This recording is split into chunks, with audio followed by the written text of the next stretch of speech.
السلام عليكم ورحمة الله وبركاته. إن الحمد لله نحمده ونستعينه ونستغفره ونعوذ بالله من شرور أنفسنا ومن سيئات أعمالنا. من يهده الله فلا مضل له ومن يضلل فلا هادي له. وأشهد أن لا إله إلا الله وحده لا شريك له وأشهد أن محمدا عبده ورسوله أما بعد. அகிலத்தை படைத்து பரிபாலிக்கக்கூடிய எல்லாம் வல்ல அல்லாஹ்வுக்கே புகழ் அனைத்தும். அல்லாஹ்வின் சத்திய தூதர் எம் உயிரிலும் மேலான கண்மணி நாயகம் ஸல்லல்லாஹு அலைஹி வஸல்லம் அவர்கள் மீதும் அன்னவர்களை பின்பற்றி வாழும் கூடிய அனைத்து முஸ்லிம்கள் மீதும் எல்லாம் வல்ல அல்லாஹ்வின் கருணையும் சாந்தியும் என்னென்றும் நிலவட்டமாக. அன்பிற்குரிய அல்லாஹ்வின் நல்லடியார்களே, சிடிஜேயின் உங்கள் கேள்வி நேரம் நிகழ்ச்சியூடாக இந்த வாரமும் உங்களை சந்திப்பதிலே நாங்கள் மகிழ்ச்சி அடைகிறோம். இந்த நிகழ்ச்சியை பொறுத்தவரையில் உங்களுடைய வாழ்க்கையிலே நீங்கள் அன்றாடம் சந்திக்கக்கூடிய மார்க்க ரீதியான சந்தேகங்களுக்கு பதிலளிக்கக்கூடிய விதத்திலே ஜமாத் சார்பாக நாம் ஏற்பாடு செய்து நடத்தக்கூடிய ஒரு நிகழ்ச்சியாக இருப்பதை நீங்கள் அனைவரும் அறிந்திருக்கிறீர்கள். நிகழ்ச்சிக்கு செல்வதற்கு முன்னதாக ஒரு முக்கியமான அறிவிப்பை உங்களுக்கு செய்து கொள்ளலாம் என நான் நினைக்கின்றேன். அந்த அறிவிப்பு என்னன்னு சொன்னா, சிலோன் தௌஹீத் ஜமாத்தின் மாளிகாவத்த கிளை சார்பாக பலவிதமான நிகழ்ச்சிகளை நடத்தி வருவதை நீங்கள் அறிந்திருப்பீர்கள். அந்த வகையிலே இன்ஷா அல்லாஹ் இந்த செப்டம்பர் மாதம் 27ஆம் தேதி சனிக்கிழமை மக்ரிபிலிருந்து சுபுஹ் நேரம் வரைக்கும் கொழும்பு வாழ் சகோதரர்களுக்கான ஒரு தர்பியா நிகழ்ச்சியை சிலோன் தௌஹீத் ஜமாத்தின் மாளிகாவத்த கிளை ஏற்பாடு செய்திருக்கிறார்கள். இந்த தர்பியா நிகழ்ச்சியின் நோக்கம் என்னவென்று சொன்னால், நாங்கள் ஒவ்வொருவரும் எங்களுடைய வாழ்க்கையிலே பலவிதமான வேலை பளுக்களோடும் குடும்பங்களோடும் பொருளாதார தேடலோடும் நாங்கள் அலைந்து திரிந்து கொண்டு இருக்கின்றோம். நம்முடைய ஈமானிய பலத்தை நாம் படிப்படியாக இந்த உலகத்தை நோக்கி சாய்ந்தவர்களாக இழந்து வருகிறோம். இந்த நேரத்தில் நாம் ஈமானுடனும் இஸ்லாத்துடனும் இறையச்சத்துடனும் நமது வாழ்க்கையை நாம் அமைத்துக் கொள்வதாக இருந்தால் நாம் அல் குர்ஆனுடனும் நபிவழியுடனும் அதிகமான தொடர்புகளை ஏற்படுத்திக் கொள்ள வேண்டும். அதே நேரத்துல நம்முடைய வாழ்க்கைக்கு தேவையான மார்க்க ரீதியான அறிவுரைகள், வழிகாட்டல்கள், ஆன்மீக ரீதியான பயிற்சிகள் நமக்கு அவ்வப்போது தேவைப்படும். அந்த பயிற்சிகளால் தான் நாம் இறைவனை நெருங்குவதற்குரிய அந்த வாசலை திறந்து கொண்டு குர்ஆன் சுன்னா அடிப்படையிலே நம்முடைய வாழ்க்கையை ஆன்மீகத்தை நெறிப்படுத்திக் கொள்வதற்கு முடியுமானதாக இருக்கும். அந்த நோக்கத்திலே நம்முடைய இறையச்சத்தை வலுப்படுத்தும் விதமாக, மார்க்கத்தை கடைபிடிக்கும் விதமாக, அமல் இபாதத்துகளில் நாம் ஈடுபடக்கூடிய விதமாக இந்த தர்பியா நிகழ்ச்சியை சிலோன் தௌஹீத் ஜமாத்தின் மாளிகாவத்த கிளை சார்பாக ஏற்பாடு செய்திருக்கிறார்கள். இன்ஷா அல்லாஹ் ஒரு தனி மனித வாழ்க்கையின் ஒழுக்கங்கள் என்ற கருப்பொருளில் தான் தர்பியா நிகழ்ச்சி நடைபெறுகிறது. கண்டிப்பாக ஆண்களுக்காக நடத்தப்படுகின்ற இந்த தர்பியா நிகழ்ச்சியில் நீங்கள் அனைவரும் கலந்து கொள்ளலாம். கலந்து கொள்ளக்கூடியவர்கள் முன்கூட்டியே உங்களுடைய பெயர்களை பதிவு செய்து கொள்ளுங்கள். அதற்காக திரையில் தென்படக்கூடிய மாளிகாவத்த கிளையின் தலைவரான சகோதரர் அப்துல் ரஹீம் அவர்களுடைய வாட்ஸ்அப் இலக்கத்திற்கு உங்களுடைய பெயர் முகவரியை நீங்கள் பதிவு செய்து கொண்டால் அந்த தர்பியாவுக்கான சகலவிதமான ஏற்பாடுகளையும் செய்து கொள்வதற்கு வசதியாக இருக்கும். இந்த தர்பியா நிகழ்ச்சி உங்களுக்காக வேண்டியே நடத்தப்படுகிறது. பலவிதமான மார்க்க ரீதியான வழிகாட்டல்கள், தனி மனித வாழ்க்கையில் நீங்கள் ஒழுக்கமாக நடந்து கொள்வதற்கு இஸ்லாம் எப்படி உங்களுக்கு வழிகாட்டுகிறது என்பதோடு திருக்குர்ஆன் விளக்க உரைகள், சந்தர்ப்ப துஆக்கள், இன்னும் பல திக்ருகள், ஔராதுகள் நாம் மனப்பாடம் செய்வதற்குரிய பயிற்சிகளும் வழங்கப்பட்டு ஒரு ஆன்மீக நெறிமுறையை இன்ஷா அல்லாஹ் தருவதற்காகத்தான் இந்த தர்பியாவை முற்றிலும் முழுதாக ஏற்பாடு செய்திருக்கிறோம். எனவே கண்டிப்பாக நீங்கள் இதிலே கலந்து கொண்டு பயன்பெற்று தர்பியா நிகழ்ச்சியினூடாக உங்களுடைய ஆன்மீகத்தை பலப்படுத்தி கொண்டு இறைவனுடைய அருளால் குர்ஆன் சுன்னா அடிப்படையிலே இந்த மார்க்கத்தை கடைபிடிக்கக்கூடியவர்களாக வாழக்கூடிய ஒரு பக்குவத்தை அடைவதற்கான ஒரு வாய்ப்பாக இதை பயன்படுத்தி கொள்ளுமாறு அன்பாய் கேட்டுக்கொள்கிறோம். ஏனென்று சொன்னால் அல்லாஹு தாலா குர்ஆன்ல வல் அஸ்ர், காலத்தின் மீது சத்தியமாக, இன்னல் இன்சான லஃபீ குஸ்ர், மனிதன் நஷ்டத்திலே இருக்கிறான் என்று அல்லாஹ் சொல்கிறான். இப்போ மனுஷண்ட வாழ்க்கை மொத்தமா நஷ்டத்துல போகுது. அப்ப யார் இந்த நஷ்டத்திலிருந்து பாதுகாப்பு பெறுவார்கள் என்று சொன்னா, இல்லல்லதீன ஆமனு வஅமிலு ஸாலிஹாத், யார் நம்பிக்கை கொண்டு அமல்கள் செய்வார்களோ, நல்லறங்கள் செய்வார்களோ, சாலியான அமல்களில் ஈடுபடுவார்களோ, வத்தவாஸௌ பில் ஹக்கி வத்தவாஸௌ பிஸ் ஸப்ரி, யாரு சத்தியத்தை ஒருவருக்கொருவர் உபதேசம் செய்து கொண்டு ஒருவருக்கொருவர் பொறுமையையும் உபதேசம் செய்து கொள்வார்களோ அவர்களை தவிர என்று அல்லாஹ் குறிப்பிடுகிறார். எனவே இந்த சூரத்துல் அஸ்ர்ல அல்லாஹ் குறிப்பிடுகின்ற நஷ்டத்தில் இருக்கக்கூடிய மனிதர்களாக நாங்கள் இல்லாமல் நஷ்டத்திலிருந்து விடுபட்டு லாபகரமான வியாபாரத்தில் ஈடுபடக்கூடியவர்களாக, இறைவனோடு செய்த ஒப்பந்தத்தை நிலைநாட்டக்கூடியவர்களாக நாங்கள் மாற வேண்டும் என்று சொன்னால், இந்த பகுதி நேர தர்பியா வகுப்பிலே, தர்பியா பயிற்சியிலே நீங்கள் கலந்து கொண்டு உங்களுடைய ஆன்மீகத்தை நெறிப்படுத்திக் கொள்ளுமாறு மிகவும் அன்பாக உங்களை அழைக்கின்றோம். அனைத்து ஏற்பாடுகளையும் செய்வதற்காக உங்களுடைய பெயர்களை முன்கூட்டியே பதிவு செய்து கொள்ளுமாறு மீண்டும் ஒரு முறை கேட்டுக்கொள்கிறோம். அதுதான் இந்த நிகழ்ச்சியிட முக்கியமான அறிவிப்பாக இருக்கிறது. அடுத்ததாக நாங்க பழமையான அந்த கேள்வி பதில்களுக்கு செல்கிறோம். முதலாவதாக ஒரு சகோதரி கொழும்புல இருந்து கேட்கிறாங்க. என்ன கேட்கிறாங்கன்னு சொன்னா, திருமணத்தின் போது நிபந்தனை இடுவதற்கு மணமகளுக்கு உரிமை உண்டா? அதாவது திருமணத்தின் போது தன்னுடன் மாத்திரம்தான் மணமகன் கடைசி வரைக்கும் வாழ வேண்டும், அவர் இரண்டாம் திருமணம் செய்து கொள்ளக் கூடாது என்று நிபந்தனையிடும் அதிகாரம் மணமகளுக்கு இருக்கிறதா என்று ஒரு கேள்வியை கேட்டிருக்கிறார்கள். இந்த கேள்விக்கு பதிலளிப்பதற்கு முன்பதாக திருமணம் என்றால் என்னவென்பதை நாங்கள் முதலாவது புரிந்து கொள்ள வேண்டும். அதாவது திருமணம் என்பது வெறுமனே ஒரு ஆணும் பெண்ணும் இணையும் ஒரு வாழ்க்கையாக இஸ்லாம் சொல்லவில்லை. அதற்கு மாற்றமாக கொஞ்சம் ஆழமாக சென்று இஸ்லாம் திருமணம் என்பதை ஒரு வாழ்க்கை ஒப்பந்தமாக பிரகடனப்படுத்துகிறது. அல் குர்ஆன்ல சூரத்துன் நிசா 4வது அத்தியாயத்துல 21வது வசனத்தில் அல்லாஹ் சொல்கிறான், அவர்கள் உங்களிடம் கடுமையான ஒப்பந்தத்தை எடுத்திருக்கிறார்கள் என்று அல்லாஹ் சொல்கிறான். அதாவது மன வாழ்க்கையில் இணையக்கூடிய பெண்கள் ஆண்களிடம் கடுமையான ஒரு ஒப்பந்தத்தை எடுத்திருக்கிறார்கள் என்று அல்லாஹ் சொல்றான். திருமணம் என்பது ஒரு ஒப்பந்தமாக ஆன பிறகு அந்த ஒப்பந்தத்துல 2 சாரார் இருக்கிறார்கள். ஒன்று மணமகன், இன்னொன்று மணமகள். அவர் 2 பேரும் சேர்ந்து நிபந்தனை போட்டுதான் ஒரு திருமணத்திற்குள் நுழையலாம் என்பது இந்த வசனத்திலிருந்து நாங்கள் விளங்கிக் கொள்கிறோம். வெறுமனே ஒருதலை பட்சமாக மணமகன் விடுக்கின்ற நிபந்தனைக்கு மணமகள் தரப்பு தலை சாய்ந்து கட்டுப்பட்டு அந்த நிபந்தனைகளுக்கு ஒப்புக்கொண்டு மணமகள் தரப்பிலிருந்து எந்த நிபந்தனைகளும் இடாமல் ஒரு திருமணத்துக்கு நுழைய வேண்டும் என்று இந்த வசனத்துல அல்லாஹ் குறிப்பிடல. அப்படியா இருந்தா அது ஒரு ஒப்பந்தமா இருக்காது. 2 சாராரோடு போடுகின்ற ஒப்பந்தமாக இருந்தா 2 சாராரும் அதற்கான நிபந்தனைகள் இடுவதற்கு தகுதி பெற்றவர்கள், உரிமை பெற்றவர்கள். அதான் அடிப்படை. ஒப்பந்தத்தில் அடிப்படை என்று சொன்னா 2 பேர் சேர்றாங்கன்னு சொன்னா, 2 பேர் ஒரு ஒப்பந்தத்துல இணைகிறாங்கன்னு சொன்னா, தான் என்னென்ன விரும்புறோமோ அந்த நிபந்தனைகளை அந்த ஒப்பந்தத்துல உள்ளடக்கலாம் என்பது இயல்பான அடிப்படை என்பதை நாங்கள் புரிந்து கொள்கிறோம். அந்த அடிப்படை தான் திருமண ஒப்பந்தத்திற்கும் இருக்கிறது. கணவன் மனைவியாக இணையக்கூடிய நேரத்தில் ஒரு கணவனும் மனைவியும் தன்னுடைய கல்வி சம்பந்தமாக ஒரு ஒப்பந்தத்தை போட்டுக் கொள்ளலாம். கணவன் படிப்பு மேற்கொள்றாரு, உழைப்பதோடு படிக்கவும் செய்யறாரு.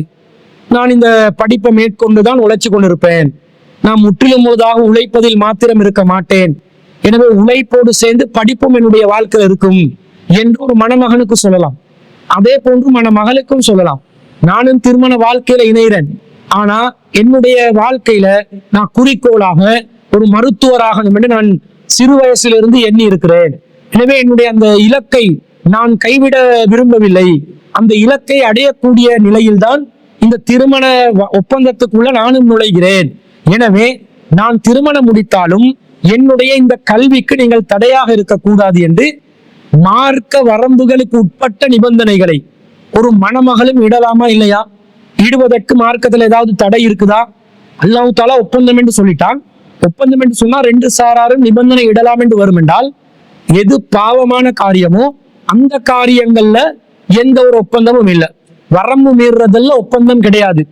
ஷரியத்துக்கு உட்பட்ட, மார்க்கத்துக்கு உட்பட்ட அம்சங்கள்ல வரம்பு மீறாத நிலையில் ஒப்பந்தங்களை செய்து கொள்ளலாம் என்பது நாங்கள் இயல்பாக விளங்கிக் கொள்கிறோம். இதை நபிகள் நாயகம் ஸல்லல்லாஹு அலைஹி வஸல்லம் அவர்கள் இன்னும் விளங்கப்படுத்துறாங்க.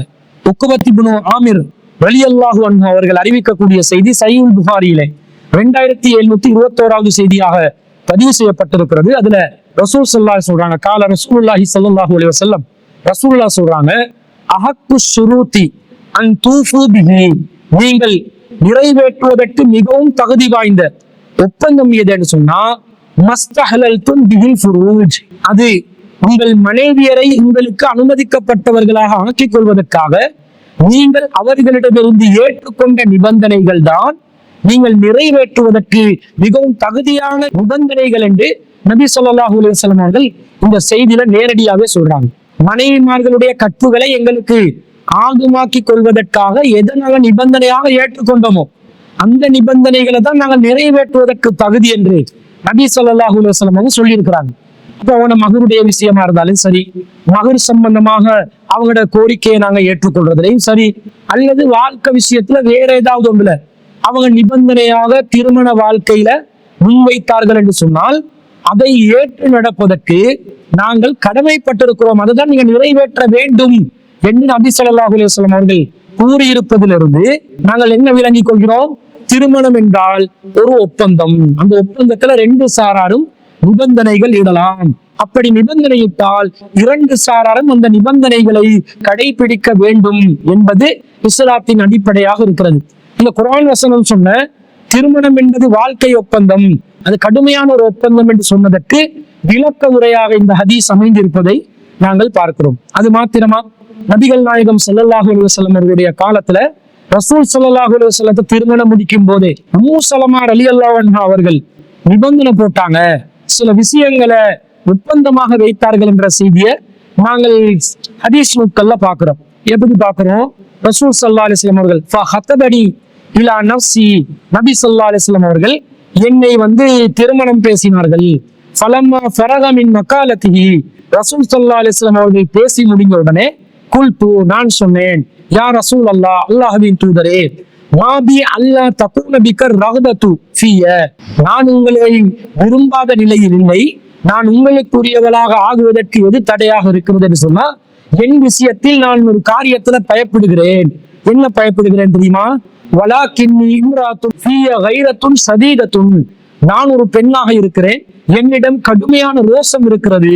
ஃபஅகாஃபு அன் தரா மின்னி ஷைஅன் யுஅذிபுனி அல்லாஹு பிஹி, இதன் காரணமாக நான் உங்கள் விஷயத்திலே ரோசப்பட்டு அல்லாஹ் இதனால் என்னை தண்டித்து விடுவானோ என்றுதான் நான் அஞ்சுகிறேன். அதே போன்று வான இம்ராத்துன் தஹல்து பிஸ்ஸின்னி, நான் ஒரு வயோதிபம் அடைந்த பெண்ணாக இருக்கிறேன். வான தாத்து அயாலின், எனக்கோ பிள்ளைகளும் இருக்கிறார்கள். இந்த நிலையில் நீங்கள் என்னை திருமணம் முடிப்பதாக இருந்தால் நான் யோசிக்கிறேன் என்று தன் தரப்பில் இருக்கக்கூடிய நிலைப்பாடுகள் என்னவென்பதை முன்வைக்கிறார்கள். அதுக்கு ரசூல் என்ன சொன்னாங்க? திருமணம் பேசி வந்தா நீங்க எந்த நிபந்தனையும் போடக்கூடாது, இதுகளை பத்தி எல்லாம் பேசக்கூடாது, நான் வைக்கிற நிபந்தனைக்கு மட்டும் நீங்க ஒப்புக்கொள்ளணும் என்று ரசூல் ஸல்லல்லாஹு அலைஹி வஸல்லம் அதை மறுத்தார்களா அல்லது அதை ஏற்றுக்கொண்டு அழகான பதில் சொன்னார்களா? எப்படி சொன்னாங்க? ஃபகால அம்மா மா ஸக்கர்தி மினல் கைரதி, நீங்கள் உங்களுடைய ரோசத்தை பற்றி குறிப்பிட்டீர்கள். ஃபஸௌஃப யுஹிது அல்லாஹு அஸ்ஸ வஜல்ல மின்கி, மகத்துவமும் மாண்பும் மிகுந்த அல்லாஹ் அதை உங்களிடமிருந்து போக்கிவிடக் கூடும். அம்மா மா ஸக்கர்தி மினஸ் சின்னி, உங்களுடைய வயசை பற்றி பேசினீர்கள். ஃபகத் அஸாபனி மிஸ்லுல்லதி அஸாபகி, உங்களுடைய வயசின் நிலைதான் நானும் இருக்கிறேன், உங்களுக்கு எது ஏற்பட்டிருக்கிறதோ அதே நிலையில் தான் நானும் இருக்கிறேன். அம்மா மா ஸக்கர்தி மினல் இயாலி, உங்களுடைய குழந்தைகளை பற்றி நீங்கள் குறிப்பிட்டீர்கள். ஃபஇன்னமா இயாலுகி இயாலி, உங்களுடைய குழந்தைகள் என்னுடைய குழந்தைகள் தான். எனவே இந்த விஷயத்துல ரோசத்தை அல்லாஹ் போக்குறதுக்கு துஆ செய்றேன். உங்களுடைய வயசை பத்தி நீங்க யோசிக்காதீங்க, என்னுடைய வயசும் அதுதான். குழந்தைகளை பத்தி யோசிக்கிறீங்களா? நான் குழந்தைகளை பொறுப்பேற்றுக் கொள்கிறேன் என்று அந்த ஒப்பந்தத்துக்கு இணைவதற்கு எது தடையா இருந்துச்சு என்று உம்மு ஸலமா ரலியல்லாஹு அன்ஹா அவர்கள் கருதினார்களோ அதை நபி ஸல்லல்லாஹு அலைஹி வஸல்லம் அவர்கள் அழகான முறையில் ஒப்புக்கொண்டு அந்த ஒப்பந்தத்தை நிறைவேற்றுவேன் என்று வாக்குறுதி அளித்தார்களா இல்லையா? இந்த செய்தியை நாங்க அஹ்மதுல 15751வது செய்தியா பார்க்கிறோம். இதை அதே உம்மு ஸலமா ரலியல்லாஹு அன்ஹா அவர்கள் தான் அறிவிக்கிறார்கள். அப்ப திருமணம் என்பது இரண்டு சாராரும் நிபந்தனை போட்டு நுழைகின்ற ஒரு ஒப்பந்தம் என்று வருகின்ற நேரத்துல மணமகளுக்கு தன் சார்பாக ஒப்பந்தங்களை இடுவதற்கு மார்க்கத்துல முழுமையான உரிமை இருக்கிறது. அதை யாராலும் பறிக்க முடியாது, யாராலும் மறுக்கவும் முடியாது. அதே நேரத்துல கேள்வி கேட்ட சகோதரி என்ன கேட்கிறாங்க? இரண்டாவது திருமணத்துக்கு செல்லாமல் என்னுடன் மாத்திரம்தான் நீங்கள் இறுதி வரைக்கும் வாழ வேண்டும், என்று, நான் உயிரோடு இருக்கும் காலமெல்லாம் என்னோடுதான் நீங்கள் வாழ வேண்டும், இரண்டாம் திருமணத்திற்கு செல்லக்கூடாது என்று நிபந்தனையிடுவதற்கு உரிமை இருக்கிறதான்னு கேட்கிறாங்க. தாராளமா இருக்குது. சரியத்துக்கு உட்பட்டதாக இருந்தால் அந்த நிபந்தனையை போடலாம் என்று ஏற்கனவே விளங்கி இருக்கிறோம். அப்ப இது சரியத்துக்கு உட்பட்டதா இல்லையான்றதுதான் பார்க்கணும். இது சரியத்துக்கு உட்பட்டதுதான். ஏன்? அல்லாஹ்வின் தூதர் ஸல்லல்லாஹு அலைஹி வஸல்லம் அவர்கள் தன்னுடைய மகளான ஃபாத்திமா ரலியல்லாஹு அன்ஹா அவர்களுக்கும் ஜைனப் ரலியல்லாஹு அன்ஹா அவர்களுக்கும் அவர்களை திருமணம் முடித்துக் கொடுக்கின்ற நேரத்துல பொறுப்பாளராக இருந்து திருமணத்தின் போது தன்னுடைய மகளோடு மாத்திரம் வாழ வேண்டும், தன்னுடைய மகள் இறக்கும் வரைக்கும் இன்னொருவரை மனைவியாக எடுத்துக்கொள்ளக் கூடாது என்று அலி பின் அபி தாலிப் ரலியல்லாஹு அன்ஹு அவர்களுக்கும் அபுல் ஆஸ் அவர்களுக்கும் நபி ஸல்லல்லாஹு அலைஹி வஸல்லம் அவர்கள் நிபந்தனையிட்ட செய்தியை நாங்க புகாரியில 3110வது செய்தியா பார்க்கிறோம். இதை ஹுசைன் பின் அலி ரலியல்லாஹு அன்ஹு அவர்கள் அறிவிக்கிறார்கள். எப்படி ஹதீஸ் வருதுன்னு சொன்னா, நபி ஸல்லல்லாஹு அலைஹி வஸல்லம் அவர்கள் இந்த ஒரு முறை இருக்கிற நேரத்துல இந்த அலி இப்னு அபி தாலிபின் ஹத்ப இப்னத அபி ஜஹ்லின் அலா ஃபாத்திமதி அலைஹிஸ்ஸலாம், அலி பின் அபி தாலிப் ரலியல்லாஹு அன்ஹு அவர்கள் ஃபாத்திமா ரலியல்லாஹு அன்ஹா அவர்கள் இருக்கும் போதே அபூ ஜஹலுடைய மகளை திருமணம் பேசினார்கள். ஃபஸமிஅத்து ரசூலுல்லாஹி ஸல்லல்லாஹு அலைஹி வஸல்லம், ரசூலுல்லாஹ் இது கேள்விப்பட்ட உடனே யக்துபுன் நாஸ ஃபீ ஸாலிக அலா மின்பரிஹி ஹாதா, இந்த விஷயம் சம்பந்தமாக ரசூல் ஸல்லல்லாஹு அலைஹி வஸல்லம் அவர்கள் மின்பரிலே ஏறி குத்துபா செய்தார்கள், சொற்பொழிவு நிகழ்த்தினார்கள். வான யௌமைதின் முஸ்தலிமுன், அந்த நேரத்தில் நானோ நல்லது கெட்டது அறியக்கூடிய பருவ வயதை அடைந்த ஒரு இளைஞனாக இருந்தேன் என்று ஹசன் பின் அலி ரலியல்லாஹு அன்ஹு அறிவிக்கிறாங்க. ரசூலுல்லாஹ் என்ன சொன்னாங்க? ஃபகால இன்ன ஃபாத்திமத மின்னி, ஃபாத்திமா என்பவர் என்னை சேர்ந்தவர். வான அதஹவ்வஃபு அன் துஃப்தனு ஃபீ தீனிஹா, ஃபாத்திமா அவருடைய விஷயத்தில் சோதனைக்குள்ளாக்கப்படுவாரோ என்று நான் அஞ்சுகிறேன். சும்மதக்கர சிஹ்ரன் லஹு மின் பனி அப்தி ஷம்ஸின், பின்னர் நபி ஸல்லல்லாஹு அலைஹி வஸல்லம் அவர்கள் பனு அப்தி ஷம்ஸ் குலத்தாரை புகழ்ந்தார்கள். ஃபஅஸ்னா அலைஹி, அவர்களை புகழ்ந்து பேசினார்கள். முஸாஹரத்திஹி இய்யா, அந்த பனு அப்தி ஷம்ஸ் குலத்தை சேர்ந்த அபுல் ஆஸ் என்று சொல்லக்கூடிய தன்னுடைய மருமகன் நல்ல முறையில் நடந்து கொண்டதை குறித்து நபி ஸல்லல்லாஹு அலைஹி வஸல்லம் அவர்கள் புகழ்ந்து பேசினார்கள் என்று அந்த செய்தியில வருது. மேலும் நபி ஸல்லல்லாஹு அலைஹி வஸல்லம் சொல்றாங்க, ஹத்தஸனி ஃபஸதகனி, அபுல் ஆஸ் அவர்கள் என்னுடன் பேச்சுவார்த்தை நடத்தினாரு. ஃபஸதகனி, அவர் அதை உண்மைப்படுத்தினார். வவஅதனி, அவர் எனக்கு வாக்குறுதி அளித்தார். ஃபவஃபாலி, அதை அவர் எனக்கு நிறைவேற்றினார். வஇன்னி லஸ்து உஹர்ரிமு ஹலாலன் வலா உஹில்லு ஹராமன், நான் அல்லாஹ் ஹலாலாக்கியதை ஹராமாக்கவும் இல்லை, அல்லாஹ் ஹராமாக்கியதை ஹலாலாக்கவும் இல்லை. வலாக்கின் வல்லாஹி லா தஜ்தமிஉ பின்து ரசூலில்லாஹி ஸல்லல்லாஹு அலைஹி வஸல்லம் வ பின்து அதுவில்லாஹி அபதா, மாறாக அல்லாஹ்வின் தூதருடைய மகளும் அல்லாஹ்வுடைய எதிரியின் மகளும் ஒரு சேர திருமணம் முடித்துக் கொள்வதற்கு நான் ஒருபோதும் அதை அனுமதிக்க மாட்டேன் என்று சொல்லி நபி ஸல்லல்லாஹு அலைஹி வஸல்லம் சொன்னதா வருது. இப்ப ரசூலுல்லாஹ் தன்னுடைய மருமகனான அலி ரலியல்லாஹு அன்ஹு அவர்களோடு ஃபாத்திமா ரலியல்லாஹு அன்ஹா அவர்களை சோதனைக்கு உட்படுத்தாமல் அவங்களோட மாத்திரம் கடைசி வரைக்கும் வாழணும் என்று சொல்லி பேசி இருக்கிறார்களா இல்லையா? நிபந்தனை போட்டு இருக்கிறாங்க. அதே போல தன்னுடைய அப்துல் ஷம்ஸ் குலத்தை சேர்ந்த தன்னுடைய மருமகனான அபுல் ஆஸ் அவர்களுடன் நிபந்தனை போட்டு இருக்கிறாங்களா இல்லையா? போட்டு இருக்கிறாங்க. அபுல் ஆஸ் என்பவர் அந்த நிபந்தனை, அந்த ஒப்பந்தத்தை நிறைவேற்றினார் என்று ரசூல் ஸல்லல்லாஹு அலைஹி வஸல்லம் சொல்றாங்க. இந்த செய்தியில மேலதிகமாக விரிவாக புகாரியில 5230வது செய்தியாக பதிவு செய்யப்பட்டிருக்கிறது. இதை முஸ்வர் இப்னு மஹ்ரமா என்பவர் அறிவிக்கிறார். சமயத்து ரசூலுல்லாஹி ஸல்லல்லாஹு அலைஹி வஸல்லம் யகூல் வஹு அலல் மின்பரி, ரசூலுல்லாஹ் மின்பரில் இருந்த நிலையில் சொன்னார்கள், நான் அதை செய்மடுத்தேன். இன்ன பனி ஹிஸாம் இப்னு முகீரா, பனு ஹிஸாம் இப்னு முகீரா என்ற குலத்தார் இஸ்தஅதனு ஃபீ ஐ யுன்கிஹு இப்னதஹும் அலி இப்னு அபி தாலிப், என்னிடம் அலி இப்னு அபி தாலிபை அவர்களுடைய குலத்தாரில் ஒருவரான அபூ ஜஹலுடைய மகளுக்கு திருமணம் முடித்து தருமாறு கோரிக்கை வைக்கிறார்கள், அனுமதி கேட்கிறார்கள். ஃபலா ஆதனு, நான் அதற்கு அனுமதிக்க மாட்டேன். சும்மலா ஆதனு, பிறகு மீண்டும் நான் அதை அனுமதிக்க மாட்டேன்.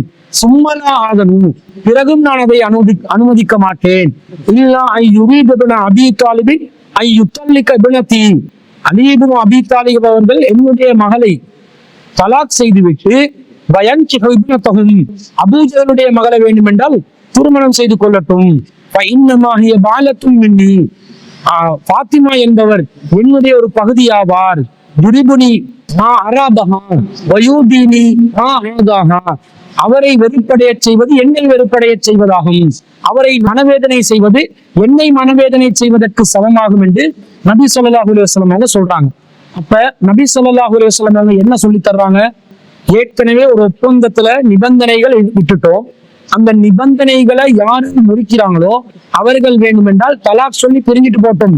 நிபந்தனையை ஒழுங்கா அவங்க நிறைவேற்றாமல் இருக்கிறார்கள், எனவே தலாக் சொல்லி வேண்டுமென்றா அவங்க பிரிஞ்சிட்டு போட்டுமே தவிர அதற்கு மாற்றமாக நிபந்தனைகள் அவர்கள் முறித்த நிலையிலும் இந்த திருமணத்தை தொடரும் என்றதை எதிர்பார்க்க கூடாது என்று சொல்றாங்க. என்றால் நிபந்தனை இடப்பட்ட நிபந்தனைகளுக்கு எவ்வளவு முக்கியத்துவம் கொடுக்கப்பட்டிருக்குதுன்னு பாருங்க. அப்ப இது மணமகள் நிபந்தனையாக போடலாம், மணமகள் சார்பாக அவருடைய பொறுப்பாளர் வழி நிபந்தனையாக போடலாம். திருமணம் தன்னோடு மாத்திரம்தான் தன்னை தாண்டி இன்னொரு பெண்ணோடு வாழக்கூடாது என்ற நிபந்தனை இடுவதற்கு மணமகள் சார்பாக அவருடைய பொறுப்பாளருக்கோ அல்லது நேரடியாக மணமகளுக்கோ 100% உரிமை இருக்கிறது என்று குர்ஆன் ஹதீஸிலிருந்து நாங்கள் விளங்கிக் கொள்கிறோம். இதை சில முஸ்லிம் சமூகத்தில் உள்ள ஆண்கள் ஏற்றுக்கொள்ளாமல், மனசு ஏற்றுக்கொள்ளாத நிலையில் இதை மறுத்து பேசுவதற்கு இடம் இருக்கிறது. ஆனா இது சொல்லி தந்தது யாரு? அல்லாஹ்வின் தூதர் ஸல்லல்லாஹு அலைஹி வஸல்லம் அவர்கள். அல்லாஹ்வின் தூதர் ஸல்லல்லாஹு அலைஹி வஸல்லம் என்ன சொல்றாங்க? அல்லாஹ் ஹலால் ஆக்கினது நான் ஹராமாக்கல்ன்றாங்க, அல்லாஹ் ஹராம் ஆக்கினது நான் ஹலால் ஆக்கவும் இல்லைன்றாங்க. மார்க்கத்துல உள்ளதை தான் செய்றேன், மார்க்கத்துல இப்படி செய்வதற்கு அனுமதி இருப்பதனால, அந்த உரிமை பெண்ணுக்கு இருப்பதனால பெண் சார்பாக மணமகள் சார்பாக பொறுப்பாளராக வலியாக இருந்து நான் செய்தேன் என்று நபி ஸல்லல்லாஹு அலைஹி வஸல்லம் செஞ்சு காட்டுறதிலிருந்து திருமணத்துக்கு முன்பதாக பெண்களுக்கு திருமணத்துக்கான நிபந்தனைகள் இடலாம். குறிப்பாக தன்னோடு மாத்திரம் கணவன் வாழணும், தன்னை தவிர வேறொரு பெண்ணை திருமணம் முடிக்க கூடாது என்று முன்கூட்டியே நிபந்தனை இடலாம். அது மார்க்கத்துல ஹலால் என்ற ஹராமாக்குறதாக ஆகாது, அது மார்க்கத்துக்கு உட்பட்ட ஷரியத்துக்கு உட்பட்ட ஒரு நிபந்தனையாகத்தான் இருக்கிறது. எனவே அதை நிறைவேற்றுவதற்கு திருமணத்துல யாரு ஒப்பந்ததாரராக ஒரு தரப்பினராக வந்து சேர்ந்தாரோ, யார் ஒப்பந்தம் செய்தாரோ அவருக்கு முழு பொறுப்பு இருக்குது. அவர் அந்த பொறுப்பை மீறினால் அவர் திருமணத்துக்கு செஞ்ச அந்த ஒப்பந்தத்தை நிறைவேற்றவில்லை, அதை முறியடித்தார், அந்த ஒப்பந்தத்தில் மோசடி செய்தவர் ஆவார் என்று மறுமையில் அதற்காக வேண்டி அவர் விசாரணை நடத்தப்படுவார் என்பதையும் நாங்கள் இதன் மூலமாக விளங்கிக் கொள்கிறோம். எனவே தாராளமாக திருமணத்துக்கு நுழையும் ஆண்களும் பெண்களும் தேவையான நிபந்தனைகளை மார்க்கத்துக்கு உட்பட்டு இட்டுக் கொள்ளலாம் என்பதை இந்த செய்தியிலிருந்து நாங்கள் விளங்கிக் கொள்கிறோம்.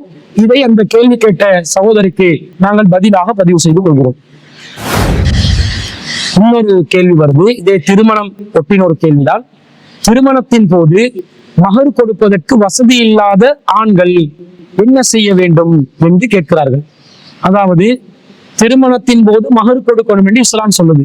திருக்குர்ஆன்ல 4வது அத்தியாயத்துல 4வது வசனத்துல வஆத்துன் நிஸா ஸதுகாத்தி இன்ன நிஹ்லா, பெண்களுக்கு அவர்களின் மனத்தொடைகளை கட்டாயமாக கொடுத்து விடுங்கள் என்று அல்லாஹ் சொல்றார். அப்ப திருமணத்துல மிக முக்கியமான ஒரு ஷரத்து தான் ஆண் தரப்பு பெண் தரப்புக்கு மகர் கொடுக்கணும். பெண் தரப்பிடமிருந்து ஆண் தரப்பு எந்த கோரிக்கையும் வைக்கக்கூடாது.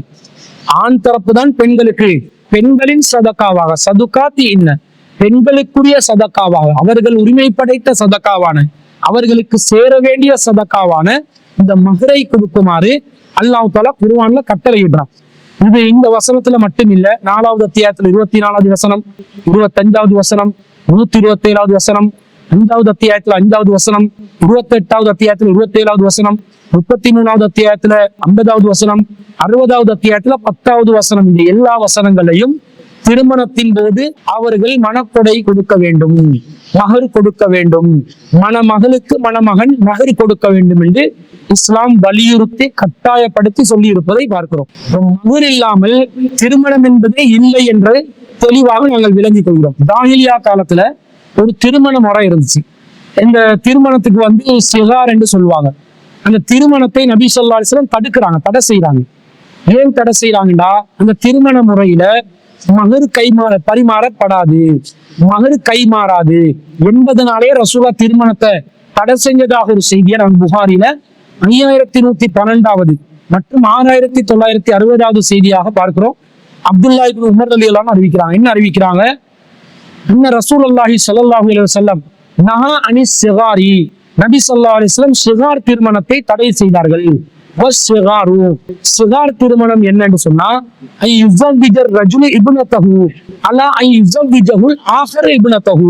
ஒருவர் என்னுடைய மகளை நான் உனக்கு திருமணம் செய்து தருகிறேன், நீ உன்னுடைய மகளை எனக்கு திருமணம் செய்து தர வேண்டும் என்று ஒப்பந்தம் செய்து கொண்டு விதித்துக் கொண்டு மனமுடித்து வைப்பதுதான் சிஹார் என்று சொல்லப்படுகிறது. லைஸ பைனஹுமா சதாக்கும், இந்த ஒப்பந்தத்தில் சதகா மஹர் என்பது கிடையாது. எனவே நபி ஸல்லல்லாஹு அலைஹி வஸல்லம் அவர்கள் இந்த திருமண முறையை ரத்து செய்தார்கள் என்ற செய்தியை நாங்க பார்க்கிறோம். அதே மாதிரி சஹீஹ் முஸ்லிம்ல 2770வது செய்தியில நாங்கள் பார்க்கிறோம், நபி ஸல்லல்லாஹு அலைஹி வஸல்லம் அவர்கள் கால நஹா ரசூலுல்லாஹி ஸல்லல்லாஹு அலைஹி வஸல்லம் அனி சிகாரி, சிகார் திருமணத்தை ரசூலுல்லாஹ் தடை செய்தார்கள். சிகார் திருமணம் என்னென்றா, ஒருவர் மற்றவரிடம் நான் என் மகளை உனக்கு திருமணம் செய்து தருகிறேன், நீ உன் மகளை எனக்கு திருமணம் செய்து தர வேண்டும். அதே போன்று நான் என் சகோதரியை உனக்கு திருமணம் செய்து தருகிறேன், நீ உன் சகோதரியை எனக்கு திருமணம் செய்து தர வேண்டும் என்று ஒப்பந்தம் செய்து கொள்வதுதான் இந்த சிகார் என்று சொல்லப்படுகிறது. இந்த சிகார் என்பது மகர் பரிமாறப்படாத ஒரு திருமணமாக இருப்பதனால இதை நபி ஸல்லல்லாஹு அலைஹி வஸல்லம் அவர்கள் தடை செய்தார்கள் என்ற செய்தியை நாங்க பார்க்கிறோம். அப்ப மகர் இல்லாத திருமண முறையை ரசூலை தடுக்கிறாங்க. மகர் எவ்வளவு முக்கியமானதுன்னு விளங்குதா இல்லையா? மிக மிக முக்கியமான ஒரு விஷயம் மகர். ஆனா நம்ம சமூகத்துல என்ன பண்றாங்கடா, மகர் என்ற பேர்ல ஒரு ஏமாற்றத்தை செய்கிறார்கள். 1001 ரூபாவை மகர் என்று வைப்பாங்க. அந்த காலத்துல 101 ரூபா வச்சாங்க. இப்ப கொஞ்சம் அட்வான்ஸா 1001 ரூபா வைக்கிறாங்க. இப்படி 1001 ரூபா, 101 ரூபா, 10,001 ரூபாய் என்று மகர் வைக்கிறது இல்ல. மகர் என்பது, மகர் என்பதை பெண்கள் தீர்மானிக்க வேண்டும். மணமகளாக யார் இருக்கிறாங்களோ அவங்கதான் மணமகளோட கடைசி கால வர காட்டிலும் வாழ்க்கையை நடத்தணும். அந்த வாழ்க்கை எப்படி அவங்களுக்கு அமையும் என்றது தெரியாது, அல்ல எப்படி நாடி இருக்கிறான் என்றது தெரியாது. அதனால கடைசி நிமிஷம் வர காட்டிலும் வாழப்போற ஒரு வாழ்க்கைக்கு அந்த நுழைவதற்கு முன்பதாக ஒரு பணத்தொகையை முன்கூட்டியே பெற்றுக் கொள்ளும் உரிமையை அல்லாஹ் தஆலா பெண்கள் தரப்பு கொடுக்கணும். சதுகாத்தின் நிகழாது, அவர்களுக்குரிய சதுகா, அவர்கள் தான் அதை தீர்மானிக்க வேண்டும். அல்லாஹ் திருமறை குர்ஆன்ல 4வது அத்தியாயத்தில் 25வது வசனத்துல நீங்க அவங்களுக்கு ஒரு பொற்குவியல் கொடுத்திருந்தாலும் திருப்பி எடுத்துறாதீங்கன்னு எல்லாம் சொல்றாங்க. அப்ப அவங்களுக்கு ஒரு பொற்குவியலை கூட கேட்பதற்கு உரிமை இருக்கிறது என்பதை நாங்கள் விளங்கிக் கொள்கிறோம். அப்ப பெரிய அளவுல மகர் தொகைகளை பெண்கள் கேட்க வேண்டும், மணமகள்மார்கள் கேட்க வேண்டும். அப்படி கேட்காததுனாலதான் ஆண் தரப்பினர் மகர் என்ற பெயர்ல ஏமாற்றமான ஒரு மகரை கொடுத்து, சிறிய அளவிலான ஒரு மகரை கொடுத்து பெரிய அளவில் வரதட்சணையை சூறையாடி எடுத்துக் கொள்கிறார்கள்.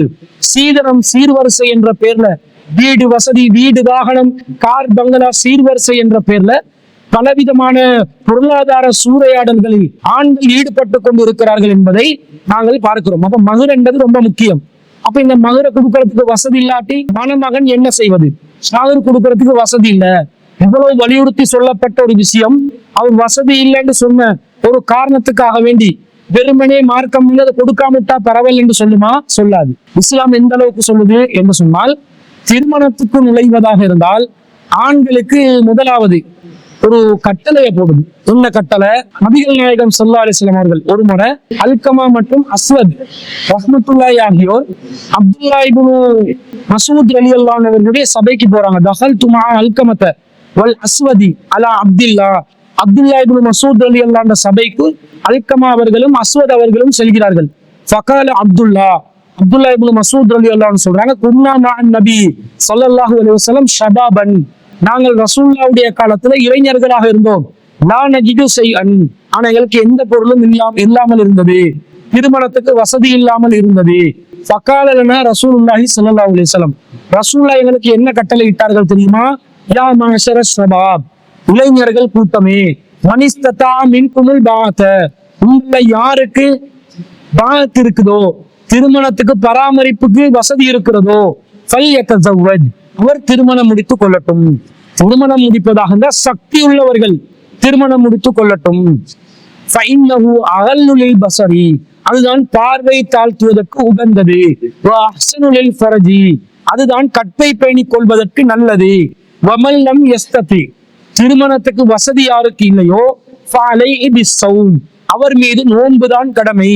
ஃபஇன்னஹு லஹு விஜாஉன், அது அவருக்கு ஆசையை கட்டுப்படுத்தக்கூடியதாக அமையும் என்று நபி ஸல்லல்லாஹு அலைஹி வஸல்லம் அவர்கள் சொன்னதாக அப்துர் ரஹ்மான் இப்னு யஸீத் ரஹ்மத்துல்லாஹி அலைஹி அவர்கள் சொல்கிறார்கள்.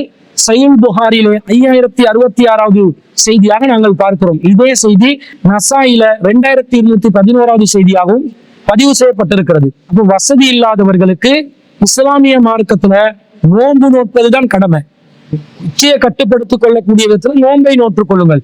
ஒரு நாள் விட்டு ஒரு நாள் சரி, அதிகபட்சமாக நீங்கள் என்ன செய்யலாம், நோன்பு நோற்றுக் கொள்ளலாம். இதை தாண்டி நீங்க வசதியே இல்லை, திருமணத்துக்குள்ளதான் நான் நுழையணும், எனவே இஸ்லாத்தில் உள்ள ஒரு சருத்தான மகிர் என்றதை நான் இல்லாம தான் திருமணத்துக்குள்ள நுழைவேன்டா, அது இஸ்லாமிய மார்க்கத்தில் உள்ள நிபந்தனைகளை முறியடிக்கிற ஒரு பாவமாக அது மாறிவிடும். வசதி இல்லாத இளைஞர்களை கண்டால் இஸ்லாம் என்ன சொல்லுது தெரியுமா? வசதி படைத்தவர்களுக்கு அந்த வசதி இல்லாத இளைஞர்களை திருமணம் முடித்து வைப்பதற்கு உதவி செய்யுமாறு இஸ்லாமிய மார்க்கம் சொல்கிறது. 24வது அத்தியாயத்துல 32வது வசனத்துல அல்லாஹ் சொல்கிறான்,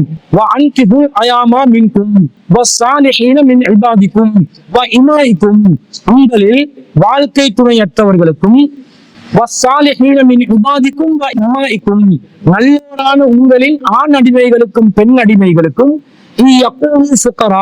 அவர்கள் ஏழைகளாக இருந்தால் அவர்களை அல்லாஹ் வசதி படைத்தவர்களாக ஆக்குவான். அல்லாவின் அருட்கொடையின் கொண்டு நீங்க என்ன பண்ணுங்க, அவர்களுக்கு திருமணம் முடிச்சு வைங்க அல்லாஹ் சொல்கிறான். அப்போ வசதி இல்லாத வாழ்க்கை துணையற்ற அடிமைகளான ஆண்கள் பெண்கள் இவங்களுக்கு நீங்க திருமணம் முடிச்சு வைங்க என்று அல்லாஹ் தஆலா சொல்றான். வசதி படைத்தவர்கள் வசதி இல்லாதவர்களுக்கு திருமணத்துக்கான செலவுக்கு உதவி செய்யலாம். திருமணத்துல என்ன செலவு இருக்குது? மகர் செலவு இருக்குது, வலிமா விருந்து செலவு இருக்குது. மகரை பெண்கள் தீர்மானிக்கணும். அந்த பெண்கள் கேட்கிற அந்த மகர் தொகை அளவுக்கு இவர்களும் அவங்ககிட்ட பேச்சுவார்த்தை நடத்தி இதை தரலாம், இதை தர முடியாது இருக்குது, எனக்கு வசதி குறைவா இருக்குது, கொஞ்சம் குறைச்சி கேளுங்க, கொஞ்சம் பார்த்து செய்யுங்க என்று கூட கோரிக்கை வச்சு அந்த மகர் அளவை கூட்டி குறைக்கிறதுக்கு ரிக்வெஸ்ட் பண்ணலாம். அந்த மணமகள் இல்லை, எனக்கு நான் கேட்கிற தொகையைத்தான் வேணும்னு பிடிச்சா வேற இடத்துல பார்க்கிற வேண்டியது இல்ல, குறைச்சி நீங்க தந்தா பரவாயில்ல, நான் கேட்கறத விட நீங்க குறைச்சி தந்தாலும் நான் உங்களை திருமணம் முடிச்சு கொள்வேன் என்று சொன்னால் அந்த மகர் தொகையை கொடுப்பதற்கான வசதியை மணமகனுக்காக வேண்டி வசதி படைத்தவர்கள் உதவி செய்து கொடுக்கலாம். 2வது செலவு வலிமா விருந்து செலவு. வலிமா விருந்து அவங்களோட வசதிக்கு உட்பட்டு செய்யறது, அவங்களோட வசதிக்கு ஏற்ற மாதிரி செய்யறது. அந்த வலிமா செலவை அந்த சிறிய அளவுல நடத்துறதுக்கு கூட மணமகனுக்கு வசதி படைத்தவர்கள் உதவி செய்யலாம் என்பது இதுல இருந்து விளங்குதா இல்லையா? வலிமாவை கூட வசதியாக செஞ்சுதான் ஆகணும் என்றது இல்லை. ஏனென்றால் அது ஆணுடைய சக்திக்கு உட்பட்டு செய்யறது. சாதாரணமான ஒரு டீ பிஸ்கட் பாட்டி ஒன்றை கொடுத்தாவது வலிமாவை முடித்துக் கொள்ளலாம். ஆனால் மகர் என்பது பெண் தரப்பு தீர்மானிக்கிற ஒன்று என்றதனால மகருக்காக வேண்டி வசதி படைத்தவர்கள் வசதி இல்லாத மணமகன்களுக்கு உதவி செய்வது இந்த மார்க்கத்துல கட்டாய கடமையா இருக்குது. இதை செய்யாம நம்ம ஹாஜியார்மார்கள் எல்லாம் என்ன பண்ணுவாங்கன்னா, குமரு காரியத்துக்கு ஹெல்ப் பண்றோம் என்ற பேர்ல சீதனத்துக்காக ஹெல்ப் பண்ணி கொண்டு இருக்கிறாங்க, வரதட்சணைக்காக ஹெல்ப் பண்ணி கொண்டு இருக்கிறாங்க. கல்யாணம் முடிக்கிறதுக்கு, கல்யாண சாப்பாடுக்கு, பெண் வீட்டு விருந்து போடுறதுக்கு, சகன் கணக்கு போடுறதுக்கு வசதி இல்ல, 100 சகன் கேட்கிறாங்க, 300 சகன் கேட்கிறாங்க, மணமகன் தரப்புல போட சொல்லி வற்புறுத்துறாங்க, இதற்கு வசதி இல்லைன்னு சொல்லி பெண் தரப்புல யாராவது சொல்லும் போது அதற்காக வேண்டி கல்யாண சாப்பாடு செலவை பொறுப்பெடுக்கிறாங்க. சவடி மாலை வேணும் மணமகளுக்கு, தாலியுடைய அந்தஸ்துல நாங்க சவடி மாலையை பாக்குறோம், எனவே சவடி மாலைக்கு உதவி செய்யுங்கன்னு கேட்டோன்னே சவடி மாலைக்கும் இஸ்லாத்துக்கு என்னடி சம்பந்தம் இருக்குதுன்னு கேட்காம அதுக்காக வேண்டி சவடி மாலையை நான் எடுத்து கொடுக்குறேன் என்று ஹாஜியார்மார்கள் வசதி படைத்தவர்கள் எதுக்கு மார்க்கத்துல செய்வதற்கு கடமையே இல்லையோ அதற்காக வேண்டி பாஞ்சி விழுந்து கொண்டு செய்வதை பார்க்கிறோம். ஆனா அதுக்கு மாற்றமாக இஸ்லாம் என்ன சொல்லுது? நீங்க மகர் கொடுப்பதற்கு மணமகனுக்கு உதவி செய்யுங்க. அதான் மணமகன் நிர்பந்திக்கப்பட்ட இடம். ஏன்னா மணமகள் தீர்மானிக்கிறாள், மணமகன் நிர்பந்திக்கப்படுகிறான். எனவே அதை நிறைவேற்றுவதற்கு அவனுக்கு வசதி இல்லாட்டி வசதி ஏற்படுத்தி கொடுங்க, விரும்பினால் வலிமாக்கும் உதவி செய்து கொடுக்கலாம் என்றது விளங்குதே தவிர மகர் இல்லாமக்கணும் என்றது சரி வருமா? சரி வராது. அடுத்தது இந்த மார்க்கம் என்ன சொல்லுது? மகர் என்ற வகையில சிறிய அளவிலாவது ஒரு பொருளை கொடுக்கறதுக்கு வசதி இருந்தா பெண் தரப்பிட்ட கோரிக்கை வைக்கலாம். ஒரு சின்ன பொருளையாவது நான் தரவா, அது மகரா கொடுக்கறதுக்கு எனக்கு அதுதான் வசதியா இருக்குது. இப்போ மணமகள் அதை சம்மதிச்சா எந்த பிரச்சனையும் இல்லை. இதை நாங்கள் எப்படி விளங்கிக் கொள்றோம் என்று சொன்னா, நபி ஸல்லல்லாஹு அலைஹி வஸல்லம் அவர்களிடம் ஒரு பெண்மணி வருகிறார். சொல்றாங்க, அல்லாஹ்வின் தூதர் ஸல்லல்லாஹு அலைஹி வஸல்லம் கிட்ட, அன்ன இம்ராஅத்தன் அத்தத்தின் நபிய ஸல்லல்லாஹு அலைஹி வஸல்லம் ஃபஅலத் அலைஹி நஃப்ஸஹா, ஒரு பெண்மணி ரசூலுல்லாஹ்விடம் தன்னை ரசூலுல்லாஹ்வுக்கு ஒப்படைத்து விட்டால், மாலில் யௌம ஃபின் நிசாஇ மின் ஹாஜத்தின், ரசூல் என்ன சொன்னாங்க, எனக்கு எந்த பெண் விஷயத்திலும் தற்போது நாட்டம் இல்லை. ஃபகால ரஜுல், அப்போ ஒரு அருகில் இருந்த ஒரு சஹாபி சொல்றார், யா ரசூலல்லாஹ் ஸவ்விஜ்னிஹா, அந்த பெண்ணை எனக்கு திருமணம் முடித்து வையுங்கள். ரசூலா கேட்கிறாங்க, மா இந்தக்க, உங்களிடம் என்ன இருக்கிறது? காலமா இந்தி செய்யும், எனக்கு எதுவுமே இல்லைன்றாங்க. இப்ப எதுவுமே இல்லாட்டி பரவாயில்லன்னு ரசூலா திருமணம் முடிச்சு வச்சாங்களா? இல்ல. ரசூலா சொல்றாங்க, அத்திஹா வலவ் ஹாத்தமின் மின் ஹதீதின், ஒரு மோதிரமாவது, நீங்க இரும்பு மோதிரமாவது அவங்களுக்கு கொடுத்துட்டு தான் திருமணம் முடிக்கணும் என்றாங்க. மகரை கட்டாயப்படுத்துறாங்க. அப்ப அவர் சொல்கிறார், மா இந்தி செய்யும், என்கிட்ட அதுவும் இல்ல, எதுவுமே இல்ல. ரசூலா கேட்கிறாங்க, தமா இந்த கம்மினல் குர்ஆன், குர்ஆன்ல எதையாவது மனப்பாடமாக்கி வச்சிருக்கிறீங்களான்னு கேட்கிறாங்க. அவர் சொல்றாரு, கதாவ கதா, இதை மனப்பாடமாக்கி வச்சிருக்கிறேன். கால பக்கத்து மல்லித்துகா இமாமாக மினல் குர்ஆன், உங்களிடம் குர்ஆன்ல எது மரணமாக இருக்கிறதோ அதற்கு பகரமாக அதை வைத்து அவரை உங்களிடத்தில் நான் ஒப்படைத்து விடுகிறேன், சொந்தமாக்கி தருகிறேன் என்று சொல்லி நபி ஸல்லல்லாஹு அலைஹி வஸல்லம் திருமணம் முடிச்சு வச்சதாக சஹீஹ் புகாரியிலே 5141வது செய்தியில பாக்குறோம். இதுல ரசூல்லா எதையாவது நம்ம கொடுக்கணும் என்றாங்க. ஒரு இரும்பு மோதிரமாவது அல்லது ஒரு குர்ஆன்ல உள்ள வசனங்களையாவது நீங்க மனப்பாடமாக்கி கொடுக்கணும். ஆனா இந்த இடத்துல அந்த மணமகள் சார்பாக நபி ஸல்லல்லாஹு அலைஹி வஸல்லம் தான் மகரை தீர்மானிக்கிறாங்க. ஏன் தீர்மானிக்கிறாங்கன்னா, அந்த பெண்மணி ரசூலுல்லாவுக்கு தன்னை அன்பளிப்பு செய்ததா சொல்றாங்க. என்ன நீங்களே திருமணம் முடிச்சு கொள்ளலாம், அல்லது எந்த விஷயத்துல நீங்க பொறுப்பெடுத்து செய்யுங்கன்னு பொறுப்பை சாட்டி விடுறாங்க. இப்ப ரசூலா திருமணத்தை விரும்பல, இப்ப திருமணத்துல நாட்டம் இல்லைன்றாங்க. நிறைய மனைவிமார்கள் இருக்கிறாங்க. இனியும் திருமணம் அவசியம் என்றது இல்லைன்னு சொன்ன உடனே பக்கத்தில் உள்ளவர் திருமணம் முடிக்கிறதுக்கு கேட்ட உடனே ரசூல் அந்த பெண்ணுடைய வழியாக மாறி மகர தீர்மானிக்கிறாங்க. அப்ப அந்த மகராக ரசூலுல்லாவுக்கு அந்த அதிகாரத்தை பெண் கொடுத்ததுனாலதான் ஒரு இரும்பு மோதிரமாவது பரவாயில்ல, அதுவும் இல்லைன்னொன்னே குர்ஆன்ல சில வசனங்களையாவது மகராக நீங்க கொடுத்துதான் கல்யாணம் முடிச்சு கொள்ளணும் என்று ரசூலுல்லா நிபந்தனையிட்டாங்க. அதுல இருந்து மணமகள் சார்பாக ரசூலுல்லா மகரை குறைச்சி அங்கீகரிச்சதுனால அந்த திருமணம் நடந்துச்சுங்கிறத விளங்குறோம். அப்ப மணமகள் சார்பாக வலியோ அல்லது மணமகளோ அல்லது வலியோ, மணமகள் சார்பாக வலியோ மகரை குறைச்சி கேட்டா எந்த பிரச்சனையும் இல்லை. ஆனா அவங்களுக்கு முழுசா பெருசா கேட்கறதுக்கு முழு அதிகாரமும் இருக்கிறது என்பதிலிருந்து மகர் கொடுக்கறதுக்கு வசதி இல்லைன்னு சொல்லி மகர் கொடுக்காம எல்லாம் ஆண்கள் திருமணம் முடிக்க முடியாது. அது இஸ்லாத்தின் ஒரு அடிப்படையான நிபந்தனையை அப்பட்டமாக மீறும் ஒரு மிகப்பெரிய ஒரு குற்றமாக கருதப்படும். நபிவழிக்கு மாற்றமான ஒரு நிலைப்பாடாக இருக்கிறது. ஷரியத் என்ற பேர்ல, எந்த பேர்ல யாரு இந்த சட்டத்தை கொண்டு வர பார்த்தாலும் மகர் கொடுக்க வசதி இல்லாட்டி என்ன பண்ண, ஒன்றும் இல்லாட்டி ஒன்றும் பண்ணலாண்டி யாராவது சொன்னா அவர்கள் குர்ஆன் ஹதீஸுக்கு எதிரானவர்கள், குர்ஆன் ஹதீஸை குழி தோண்டி புதைப்பதற்கு முயற்சி செய்பவர்கள், இஸ்லாத்துக்கு எதிரான எதிரிகள், துரோகிகள் என்பதை நாங்கள் விளங்கிக் கொள்ள வேண்டும். அப்படி ஒரு ஷரியத், அப்படி ஒரு சட்டம் இஸ்லாத்துல மகர் கட்டாயமா கொடுத்துதான் திருமணம் முடிக்க வேண்டும். வசதி இல்லாதவர்கள் ஒண்ணுமே பண்ண இயலாட்டி நோம்பு பிடிச்சு கொள்ளணும். வசதி படைத்தவர்கள் வசதி இல்லாதவர்களுக்கு மகர் கொடுப்பதற்கு உதவி செய்யலாம், வலிமாக்கு விரும்பினா உதவி செய்யலாம் என்பதைத்தான் குர்ஆன் ஹதீஸ்ல இருந்து நாங்கள் விளங்கக்கூடிய விஷயமாக இருக்கிறது. அதை அந்த கேள்வி கேட்ட சகோதரிக்கு பதிலாக நாங்கள் பதிவு செய்து கொள்கிறோம். சகோதரர் முனவர் அவர்கள் அனுராதபுரத்திலிருந்து கேள்வி கேட்டிருக்கிறார். ஏக காலத்தில் மனைவியின் அம்மாவின் சகோதரியை திருமணம் செய்யலாமா கேட்கிறார். அதாவது ஒரே நேரத்துல மனைவியின் அம்மா, அதாவது மனைவியையும் மனைவியின் அம்மாவின் சகோதரி, மாமியாரின் சகோதரியை திருமணம் செய்து கொள்ளலாமா என்று கேட்கிறார். அல்லாஹ் தஆலா யாரை நாங்க திருமணம் செய்யணும், யாரை திருமணம் செய்யக்கூடாது என்பதை ஒரு பட்டியல் போட்டு அல் குர்ஆன்ல சொல்றான்.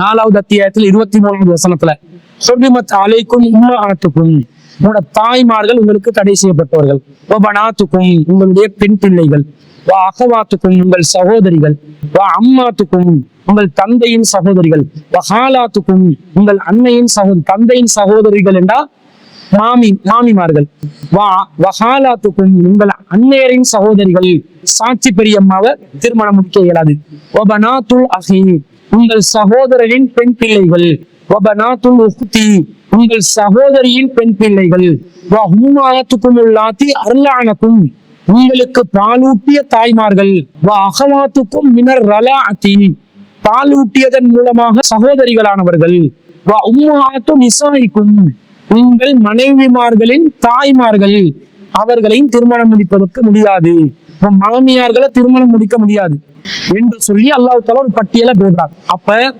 உம்மஹாத்து நிசாஇக்கும் உங்கள் மனைவிமார்களின் தாய்மார்களை திருமணம் முடிப்பதற்கு அல்லாஹ் தடை விதிச்சான். மனைவியை திருமணம் முடிச்சிருக்கிற நேரத்திலேயே மாமியாரையும் திருமணம் முடிக்கலாமா என்று கேட்டால் மார்க்கம் நேரடியாக அதை தடை செய்து வைத்திருக்கிறது.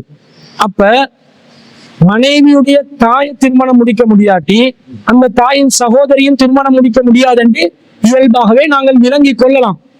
ஆனா இதற்கு நேரடியாகவே ஹதீசுகள்ல தடை இருப்பதை நாங்கள் பார்க்கிறோம்.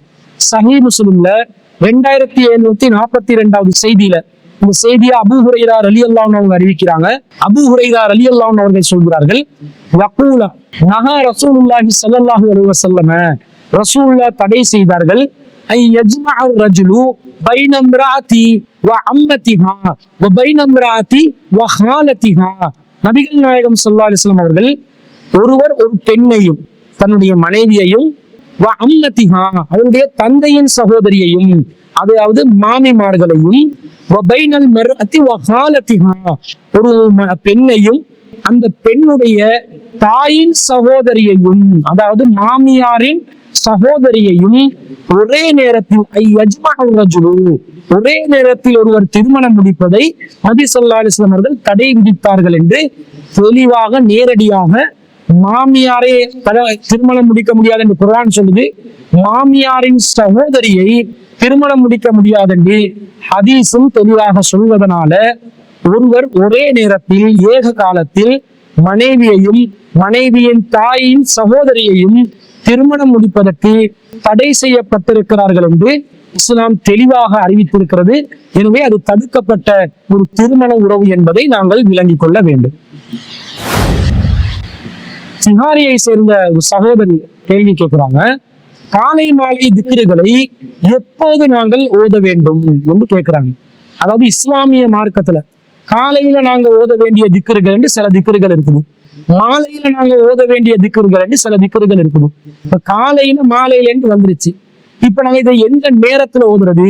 காலையில ஓதுறது சூரியன் உதிச்சத்துக்கு பிறகு ஓதுறதா அல்லது சுபஹுடைய நேரத்துல ஓதுறதா? மாலையில ஓதுறத நாங்க அசருடைய நேரத்துக்கு பிறகு ஓதுறதா அல்லது மகரிபுக்கு பிறகு ஓதுறதா?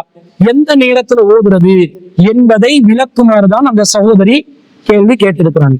இதை பொறுத்தளவுல ஒவ்வொரு சந்தர்ப்ப துவாவும் எந்த நேரத்துல ஓதணும் என்று வாசகம் வந்திருக்கும். அந்த ஹதீசுகள்ல வந்திருக்கக்கூடிய வாசகங்களை வைத்துதான் காலையில ஓதுறது எந்த நேரத்துல ஓதணும், சூரியன் உதிப்பதற்கு பிறகா முன்பா என்பதும், மாலையில ஓதுறது அசர் நேரத்துக்கு பிறகு ஓதுறதா அல்லது மகரிபுக்கு பிறகு ஓதுறதா என்பதையும் நாங்கள் முடிவு செய்து கொள்ள வேண்டும். உதாரணமாக சொல்வதாக இருந்தால் சஹீஹ் முஸ்லிம்ல 5222வது ஹதீஸ்ல ஒரு செய்தி வருகிறது. என்ன செய்தி வருகிறதுன்னு சொன்னா, கால ரசூலுல்லாஹி ஸல்லல்லாஹு அலைஹி வஸல்லம், ரசூலுல்லாஹி ஸல்லல்லாஹு அலைஹி வஸல்லம் அவர்கள் சொன்னார்கள், மன் கால ஹீன யுஸ்பிஹு, யார் ஒருவர் சுபஹுவை அடையும் போது, வஹீன யும்சி மாலை நேரத்தை அடையும் போது, சுபானல்லாஹி வ பிஹம்திஹி மிஅத மர்ரா சுபானல்லாஹி வ பிஹம்திஹி என்று 100 தடவை சொல்வார்களோ, லம் யஅதி அஹதுன் யௌமல் கியாமத்தி பி அஃலல மிம்மா ஜாஅ பிஹி, அவர் கொண்டு வந்ததை தவிர சிறந்தோண்டை வேறொருவர் மறுமை நாளில் கொண்டு வருவதில்லை. இல்லா அஹதுன் கால மிஸ்லமா கால, இவர் சொன்ன அளவில் ஒருவர் சொன்னாலே தவிர, அவுசாத அலைஹி அல்லது அதை விட கூடிய நிலையில் ஒருவர் சொல்லி வந்தாலே தவிர வேறொருவரும் சிறப்பான எதையுமே கொண்டு வரப்போவதில்லை என்று இந்த செய்தியில வருது. இதுல என்ன வாசகம் வருது? மன் கால ஈன யுஸ்பிஹு, யாரு சுபஹு நேரத்தில் சுபஹானல்லாஹி வ பிஹம்தி என்று 100 தடவை சொல்வார்களோ. சுபஹு நேரம் என்று ஹதீஸ்ல வந்தா இந்த சுபஹு என்றது காலை தான், காலை என்று தான் நாங்க மொழிபெயர்ப்போம். சுபஹு என்றால் உண்மையிலே எது? ஈன யுஸ்பிஹு என்று சொன்னா சுபஹுடைய நேரம் என்று அர்த்தம். அப்ப கிழக்கு வெளுக்கும் நேரம் தான் சுபஹுடைய நேரம் என்று அர்த்தம். அதிகாலையில கிழக்குல சூரியன் உதிப்பதற்கு முன்பதாக வானத்துல ஒரு வெளிச்சம் வரும். சூரியன் அந்த உதிப்பதற்குரிய அந்த எல்லை கோட்டில இருந்து வெளியே வர்றதுக்கு முன்னாடி அந்த சூரியன் எல்லைக்கு பக்கத்துல நெருங்கிருச்சு. அந்த சூரியனுடைய பிரகாசம் சூரியன் வெளிவராவிட்டாலும் அந்த வெளிச்சம் வானத்துக்கு லேசாக வீசி கொண்டிருக்கும். அந்த நேரத்தை கிழக்கு வெளுக்கும் நேரம் என்று நாங்கள் நடைமுறையில் சொல்வோம். அந்த நேரத்துலதான் சுபவுடைய நேரம் ஆரம்பிக்கிறது. அதாவது கிட்டத்தட்ட சூரியன் உதிக்கும் அந்த வைகறை நேரத்துக்கு 80 நிமிடங்களுக்கு முன்பதாக கிழக்கில் சூரியனுடைய வெளிச்சம் ஒரு லேசான ஒரு வெளிச்சம் ஏற்படும். கிழக்கு தொடுவானத்தில் நீலவாக்கில் ஒரு வெளிச்சம் ஒளிரும். அந்த வெளிச்சம் இருக்கும் நேரம்தான் சுபவுடைய நேரம் என்பதை நாங்கள் விளங்கிக் கொள்கிறோம். அப்ப இந்த சுபவுடைய நேரம் என்பது சஹர் முடியும் நேரத்துல சுபவு நேரம் ஆரம்பிக்கிறது. அப்ப சுபவு ஆரம்பிக்கிற நேரத்திலிருந்து கிட்டத்தட்ட 80 நிமிடம் வரைக்கும் சூரியன் உதிப்பதற்கு கால அளவு இருக்குது. அப்ப இந்த 80 நிமிடத்துக்குள்ள 1 மணித்தியாலமும் 20 நிமிடத்திற்குள்ள இந்த துஆவை ஓதிக்கொள்ளலாம். அப்போ ஒருத்தர் சுபவு நேரத்துல சுபவு தொழுவதற்கு முன்பதாகவோ அல்லது தொழுவதற்கு பிறகோ, அந்த முன்பு நேரமோ பின்பு நேரம் தொழுகைக்கு பிறகு ஓத வேண்டும் என்று இந்த ஹதீஸ்ல இந்த வாசகத்திலும் இல்லை. எப்படி சுபவுடைய நேரம் என்றுதான் வருது.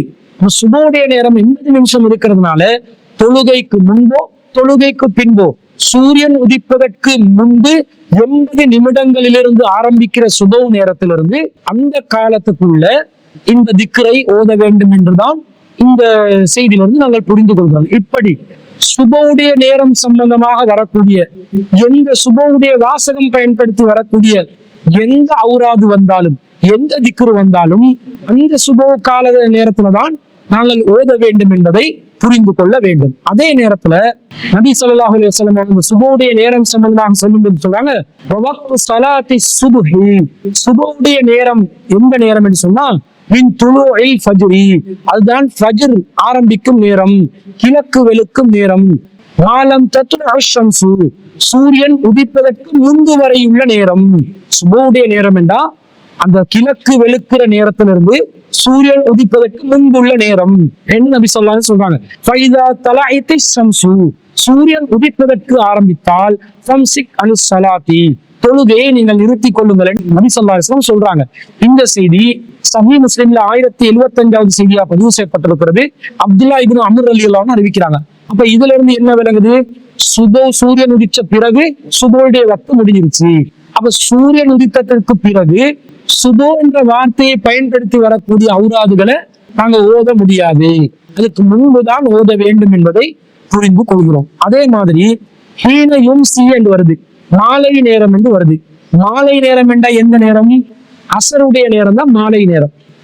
அப்ப அசருடைய நேரத்திலிருந்து சூரியன் மறையும் வரைக்கும் உள்ள நேரம் தான் மாலை நேரம். சூரியன் மறைந்த பிறகு இரவு நேரம் ஆரம்பித்து விடுகிறது. இப்ப மாலை நேரத்துல ஓது வேண்டும் வந்தா அசருடைய வக்துடைய நேரம் ஆரம்பிப்பதிலிருந்து சூரியன் மறையும் வரைக்கும் உள்ள நேரத்தை தான் மாலை நேரம் என்று குறிக்கிறது. அசருடைய நேரம் சம்பந்தமாக நபி ஸல்லல்லாஹு அலைஹி வஸல்லம் என்ன சொல்றாங்கடா, ஒரு முறை ஜிப்ரீல் அலைஹிஸ்ஸலாம் தொழுகையோட ஆரம்பம் இறுதி நேரம் சம்பந்தமாக ரசூலுல்லாஹ்க்கு கற்றுக் கொடுத்து போறாங்க. ஒரு நாள் ஜிப்ரீல் அலைஹிஸ்ஸலாம் சும்ம ஜாஅஹு ஹீன கான லில்லு குல்லி ஷைஇன் மிஸ்லஹு. ஒரு நாள் ரசூல் ஸல்லல்லாஹு அலைஹி வஸல்லம் மற்றும் ஜிப்ரீல் அலைஹிஸ்ஸலாம் ஒவ்வொரு பொருளும் அதனுடைய பொருளின் அளவிற்கு நிழல் இருக்கும் போது ஜிப்ரீல் அலைஹிஸ்ஸலாம் அவர்கள் வந்தார்கள். ஃபகால கும் ஃபஸல்லில் அஸ்ர, எழும்பி இப்ப அஸ்ர தொழுங்க என்று நபி ஸல்லல்லாஹு அலைஹி வஸல்லம் சொல்றாங்க. ஃபகாம ஃபஸல்லல் அஸ்ர, ரசூலுல்லாஹ் எழும்பி அஸ்ர தொழுங்காங்கன்னு வருது. அதாவது ஒவ்வொரு பொருளும் ஒரு ஈட்டியை நாங்க நட்டினோம் என்றா, ஒரு அடி நீளமுள்ள ஈட்டியை நட்டினோம் என்றா அந்த ஈட்டியின் நிழலும் ஒரு அடி அளவுக்கு இருக்கும் போது அசர் நேரம் ஆரம்பிக்கிறது. அதே போன்ற அதே ஹதீஸ்ல சும்ம ஜாஹு ஹீன கான லில்லு குல்லி ஷைஇன் மிஸ்லைஹி, பிறகு ஜிப்ரீல் அலைஹிஸ்ஸலாம் வந்தார்கள். ஒவ்வொரு பொருளும் அதனுடைய 2 மடங்கு அளவு நிழல் இருக்கும் போது வந்தார்கள். ஃபகால குல் ஃபஸல்லில் அஸ்ர, இப்ப எழும்பி அசர் தொழுங்க. ஃபகாம ஃபஸல்லல் அஸ்ர, ரசூலுல்லாஹ் எழும்பி அசர தொழுங்காங்கன்ற செய்தியை பார்க்கிறோம். அதாவது ஒரு ஈட்டிய ஒரு அடி அளவுல உயரமுள்ள ஈட்டி 2 அடி உயரம் அளவுக்கு நிழல் வரும்பொழுது அசருடைய நேரம் முடிவடைகிறது என்று நபி ஸல்லல்லாஹு அலைஹி வஸல்லம் அவருக்கு கற்றுக் கொடுத்து ரசூல் ஸல்லல்லாஹு அலைஹி வஸல்லம் ஜிப்ரீல் அலைஹிஸ்ஸலாம் சொல்றாங்க, இதுதான் தொழுகையோட ஆரம்பமும் இறுதியும். இந்த ஒவ்வொரு தொழுகைக்கும் சொல்றாங்க. அசர் அந்த மாலை நேரம் சம்பந்தமாக வருவதனால இந்த பகுதியை மட்டும் சொல்கிறோம். இந்த செய்தி இப்னு ஹிப்பான்ல 1472வது செய்தியாக பதிவு செய்யப்படுகிறது. ஜாபிர் இப்னு அப்துல்லா ரலியல்லாஹு அன்ஹு அவர்கள் அறிவிக்கிறார்கள். அப்ப அசருடைய நேரம் என்றா ஒரு பொருள் அந்த பொருளுடைய பொருளுடைய அளவுக்கே நிழல் வரும்போது அசர் ஆரம்பமாகுது. பொருளுடைய 2 மடங்கு அளவுக்கு நிழல் வரும்போது அசர் முடிவடைகிறது. அதாவது மகரிப் சூரியன் மறைவதற்கு அந்த கொஞ்சம் மறையும் நேரத்துக்கு முன்பதாக அசருடைய நேரம் முடிவடைகிறது என்பதிலிருந்து அசர் சூரியன் மறைஞ்சதிலிருந்து அசர் இல்லாம போகுதுன்னு விளங்குது. அப்ப அது வரைக்கும் மாலை அவுராதுகளை ஓதலாம் என்று வருது. அப்ப சுபவுடைய பேர் வரும்போது சுபோ நேரத்துக்குள்ள அந்த அவுராதுகளை ஓதணும். மாலை அவுராதுகள் வந்தா அசருடைய வக்த ஆரம்பத்திலிருந்து மகரிப் வரைக்கும் என்ற நேரம் என்றதை நாங்கள் அளவுகோலாக வைத்துக் கொண்டால் சரியானதாக இருக்கும். சில ஹதீசுகள்ல சுபோகு அசர் என்று வராம பகல் நேரம் இரவு நேரம் என்று வரும். பகல் நேரம் என்று வந்தா அது சூரியன் உதிச்சதுல இருந்து தான் ஆரம்பிக்குது. உதிச்ச ஆரம்ப நேரம் தான் பகலுடைய ஆரம்ப நேரம் என்று பார்க்கிறோம். அதே நேரத்துல இரவு நேரம் என்று சொன்னா சூரியன் மறைஞ்சதுல இருந்தால் இரவு ஆரம்பிக்கிறது. அந்த நேரத்துலதான் அந்த துஆவை ஓதணும். அப்படிப்பட்ட ஒரு துஆக்கு உதாரணமாக சையதுல் இஸ்திக்ஃபார சொல்லலாம். ரசூல் ஸல்லல்லாஹு அலைஹி வஸல்லம் சொல்றாங்க, வமன் காலஹா, இந்த சையதுல் இஸ்திக்ஃபார ரசூலா சொல்லி, அல்லாஹும்ம அன்த ரப்பி லா இலாஹ இல்லா அன்த ஹலக்தனி வ அனா அலா அஹதிக வ வஹதிக மஸ்ததஅது அபூ லக பிநிஅமதிக அலைய வ அபூ லக பிதம்பி ஃபஸ்தக்ஃபிர்லி ஃபஇன்னஹு லா யக்ஃபிரு துனூப இல்லா அன்த என்ற அந்த துஆவை ரசூலா சொல்லி கொடுத்துட்டு, வமன் காலஹா மினன் நஹார் மூகினன் பிஹா, யார் ஒருவர் இந்த பிரார்த்தனையை நம்பிக்கையோடு உறுதியாக இருந்த நிலையில் தூய்மையான எண்ணத்தோடு பகலில் கூறிவிட்டு சமாத்தமி யௌமிஹி கபல ஐ யும்சிய, அவர் மாலை நேரம் வருவதற்கு முன்பதாக மரணித்து விட்டால் ஃபஹுவ மின் அஹ்லில் ஜன்னah, அவர் சொர்க்கத்தில் இருப்பார். வமன் காலஹா மினல் லைலி, யார் ஒருவர் இதை இரவு நேரத்தில் சூரியன் மறைஞ்சதுக்கு பிறகு ஓதி வஹுவ மூகினன் பிஹா, உறுதியாக நம்பிக்கை வைத்த நிலையில் இதை ஓதி சமாத்த கபல ஐ யுஸ்பிஹ, சுபோக்கு முன்பதாக அதை ஓதிக்கொண்டால் ஃபஹுவ மின் அஹ்லில் ஜன்னah, அவர் சொர்க்கவாசியாக இருப்பார் என்று ரசூலா சொல்றாங்க. இந்த செய்தியை நாங்க புகாரில பார்க்கிறோம். இதை 6306வது செய்தியா பார்க்கிறோம். ஷத்தாத் பின் அவுஸ் என்று சொல்லக்கூடிய நபி தோழர் இதை அறிவிக்கிறார்கள். இதுல ரசூலா என்ன சொல்றாங்க, பகல்ல இதை ஓதி மாலை நேரத்துக்கு முன்பதாக மரணித்தால் என்றாங்க. இப்ப பகல் என்ற வார்த்தை என்று வந்தா சூரியன் உதிச்சதுல இருந்து பகல் நேரம் ஆரம்பிக்குது. அந்த நேரத்துல இதை ஓதிடணும், ஆரம்ப நேரத்துல ஓதிடணும். மாலை நேரத்துக்கு முன்பதாக மாலை நேரம் அந்த பகலுடைய நேரம் முடிவடையும், முகருடைய நேரம் முடிவடைவதோடு அந்த பகலுடைய நேரம் முடிஞ்சிடும். ஆரம்ப சூரியன் உதிக்கிற நேரத்திலிருந்து முகருடைய நேரம் முடிவடையும் வரைக்கும் பகலுடைய நேரம் இருக்கும். முகருக்கு பிறகு அசர் வரும்போது மாலை நேரம் வந்துவிடும். அப்ப மாலை நேரத்துக்கு முன்பதாக மரணித்து விட்டால் என்றால் பகலுடைய நேரம் எதென்று விளங்குது. அதே மாதிரி மகரிபுக்கு இரவு நேரத்துல ஓதி சுபோக்கு முன்பதாக மரணித்தால் என்றாங்க, சொர்க்கவாசி என்றாங்க. அப்ப இரவு நேரம் என்பது சூரியன் மறையும் நேரத்திலிருந்து இரவு நேரம் ஆரம்பிக்கிறது. சுபோக்கு முன்பது என்று சொன்னா சஹருடைய கடைசி நேரம், அந்த வைகரை நேரத்துக்கு முன்பு உள்ள 80 நிமிடங்கள் கிழக்கு வெளுக்கும் ஆரம்ப நேரம் இருக்குது, அந்த நேரம் வரைக்கும் இரவு நேரம் இருக்குது. அப்ப அதுக்கு முன்பதாக சுபோக்கு முன்பதாக இதை ஓதி கொண்டால் என்றா இரவுல மகரிப்ல சூரியன் மறைஞ்ச நேரத்துல இருந்து ஆரம்ப நேரத்துல இதை ஓதி கொள்ளணும் என்றதை நாங்க விளங்கி கொள்வோம். இப்படி காலையில பகல் நேரம் இரவு நேரம் என்று வந்தால் சூரியன் உதித்ததுக்கு பிறகிலிருந்தும், சூரியன் இரவு நேரம் என்றால் சூரியன் மறைஞ்சதுக்கு பிறகிலிருந்தும் என்று நாங்கள் விளங்கி கொண்டு அந்தந்த அவுராதுகளை நாங்கள் ஓதிக்கொண்டால் சரியானதாக இருக்கும். ஒவ்வொரு அவுராதுல வரக்கூடிய வாசகங்களை கவனித்து விட்டு அந்தந்த துஆக்களை நாங்கள் ஓதுவதற்கு கடமைப்பட்டிருக்கிறோம் என்பதை தான் இந்த கேள்விக்கான பதிலாக நாங்கள் பதிவு செய்து கொள்கிறோம். இன்னும் ஒரு சகோதரி ஒரு கேள்வியை கேட்டிருக்கிறாங்க. என்ன கேட்கிறாங்கன்னா, தொழுகையில் ஆரம்ப தக்பீர் கட்டிய பிறகு துஆ ஓதிவிட்டு அவுது பிஸ்மி ஓதிதான் ஃபாத்தியா ஓத வேண்டுமா என்று ஒரு கேள்வி கேட்டிருக்கிறாங்க. அதாவது பொதுவாக தொழுகையில நாங்க தக்பீர் தஹ்ரீமாக்கு பிறகு அல்லாஹும்ம பாஇத் பைனி வ பைன ஹதாயா கமா பஅத்த பைனல் மஷ்ரிகி வல் மக்ரிபி என்ற ஒரு துஆ ஓதுவோம். அல்லது வஜ்ஜஹ்து வஜ்ஹிய லில்லதி ஃபத்தர ஸமாவாத்தி வல் அர்தி ஹனீஃபன் முஸ்லிமன் வ மா அன மினல் முஷ்ரிகீன் இன்ன ஸலாத்தி வ நுஸ்கி வ மஹ்யாய என்ற ஒரு துஆ ஓதுவோம். இந்த துஆ ஓதிய பிறகு நாங்க ஃபாத்தியா ஓதணும். இந்த ஃபாத்தியா ஓதுவதற்கு முன்பதாக அஊது பில்லாஹி மினஷ் ஷைத்தானிர் ரஜீம் பிஸ்மில்லாஹிர் ரஹ்மானிர் ரஹீம் என்று இரண்டையும் சொல்லிவிட்டு தான் ஃபாத்தியாவை ஓதணுமா என்று கேட்கிறாங்க. அதாவது பொதுவாக அல் குர்ஆனை நாங்கள் ஓதினால் ஷைத்தானிடமிருந்து பாதுகாவல் தேட வேண்டும் என்று அல்லாஹ் தஆலா குர்ஆன்ல சொல்றான். குர்ஆன்ல சூரத்துன் நஹ்ல்ல 16வது அத்தியாயத்துல 98வது வசனத்துல அல்லாஹ் சொல்றான், ஃபஇதா கரஅத்தல் குர்ஆன, நீங்கள் குர்ஆனை ஓதினால் ஃபஸ்தஇது பில்லாஹி மினஷ் ஷைத்தானிர் ரஜீம், விரட்டி அடிக்கப்பட்ட ஷைத்தானுடைய தீங்கை விட்டும் அல்லாஹ்விடம் பாதுகாவல் தேடுங்கள் என்று அல்லாஹ் தஆலா குர்ஆன்ல சொல்றாங்க. அப்ப நாங்க குர்ஆனை ஓதும் போது பொதுவாக அஊது பில்லாஹி மினஷ் ஷைத்தானிர் ரஜீம் என்று தான் ஓதணும். பொதுவாக நாங்க குர்ஆனை ஓதுறோம், ஒரு சூறாவை ஆரம்பத்திலிருந்து ஓத போறோம் வேண்டாம். சூரா பக்கராவை ஓத போறோம், அதுல அலிஃப் லாம் மீம் என்று ஆரம்பிக்கிற இடத்துல இருந்து ஓதுறதா இருந்தா அஊது பில்லாஹி மினஷ் ஷைத்தானிர் ரஜீம் என்றதை ஓதிட்டு பிஸ்மில்லாஹிர் ரஹ்மானிர் ரஹீம் என்றதை ஓதிட்டு தான் அந்த அலிஃப் லாம் மீம் என்றதை ஓதணும். ஏனென்றா ஒவ்வொரு அத்தியாயத்திலும் பிஸ்மி என்பது அந்த அத்தியாயத்தில் ஒரு வசனமாக இருப்பதை நாங்கள் பார்க்கிறோம். எனவே அந்த பிஸ்மியையும் சேர்த்து நாங்க ஓதணும். அல்லது இடையில சூரத்துல் பக்கரால இடையில ஒரு வசனத்தை ஓதுனதா இருந்தா இன்னல்லாஹ் அலா யஸ்தஹி அல் யம்ரிப மஸலன் மா பஅவுலத்தன் ஃபமா ஃபௌகஹா, அல்லாஹ் தஆலா ஒரு கொசுவையோ அதை விட அற்பமானதையோ உதாரணமாக கூறுவதற்கு வெட்கப்பட மாட்டான். இப்படி ஏதாவது ஒரு வசனத்தை நாங்க ஓதுறதா இருந்தா இடையில இருந்து ஆரம்பிக்கிறோம். அஊது பில்லாஹி மினஷ் ஷைத்தானிர் ரஜீம் இன்னல்லாஹ் அலா யஸ்தஹி அல் யம்ரிப மஸலன் மா பஅவுலத்தன் ஃபமா ஃபௌகஹா என்று நாங்கள் ஓதிக்கொள்ளலாம். ஆனா ஆரம்ப சூரா ஓதுற அர் ரஹ்மான் ஓத போறோம். அர் ரஹ்மான் அல்லமல் குர்ஆன் ஓதுறதா இருந்தா அஊது பில்லாஹி மினஷ் ஷைத்தானிர் ரஜீம் பிஸ்மில்லாஹிர் ரஹ்மானிர் ரஹீம் அர் ரஹ்மான் அல்லமல் குர்ஆன் ஹலக்கல் இன்சான் அல்லமஹுல் பயான் என்று அந்த சூறாவை நாங்க ஓதிக்கொண்டு போகலாம். இடையில ஓதுறதாக மரஜல் பஹ்ரைனி யல்தகியான் இடையில ஓத போறோம். ஓதுறதாக இருந்தா அஊது பில்லாஹி மினஷ் ஷைத்தானிர் ரஜீம் மரஜல் பஹ்ரைனி யல்தகியான் பைனஹுமா பர்ஸஹுன் லா யப்கியான் என்று நாங்க ஓதிக்கொள்றோம். இது பொதுவாக குர்ஆன் ஓதும் போது ஷைத்தானுடைய தீங்கை விட்டு நல்லா பாதுகாவல் தேட சொல்லி சொல்றாங்க. ஆனா தொழுகை என்பது ஒரு தனியான செட்டப்.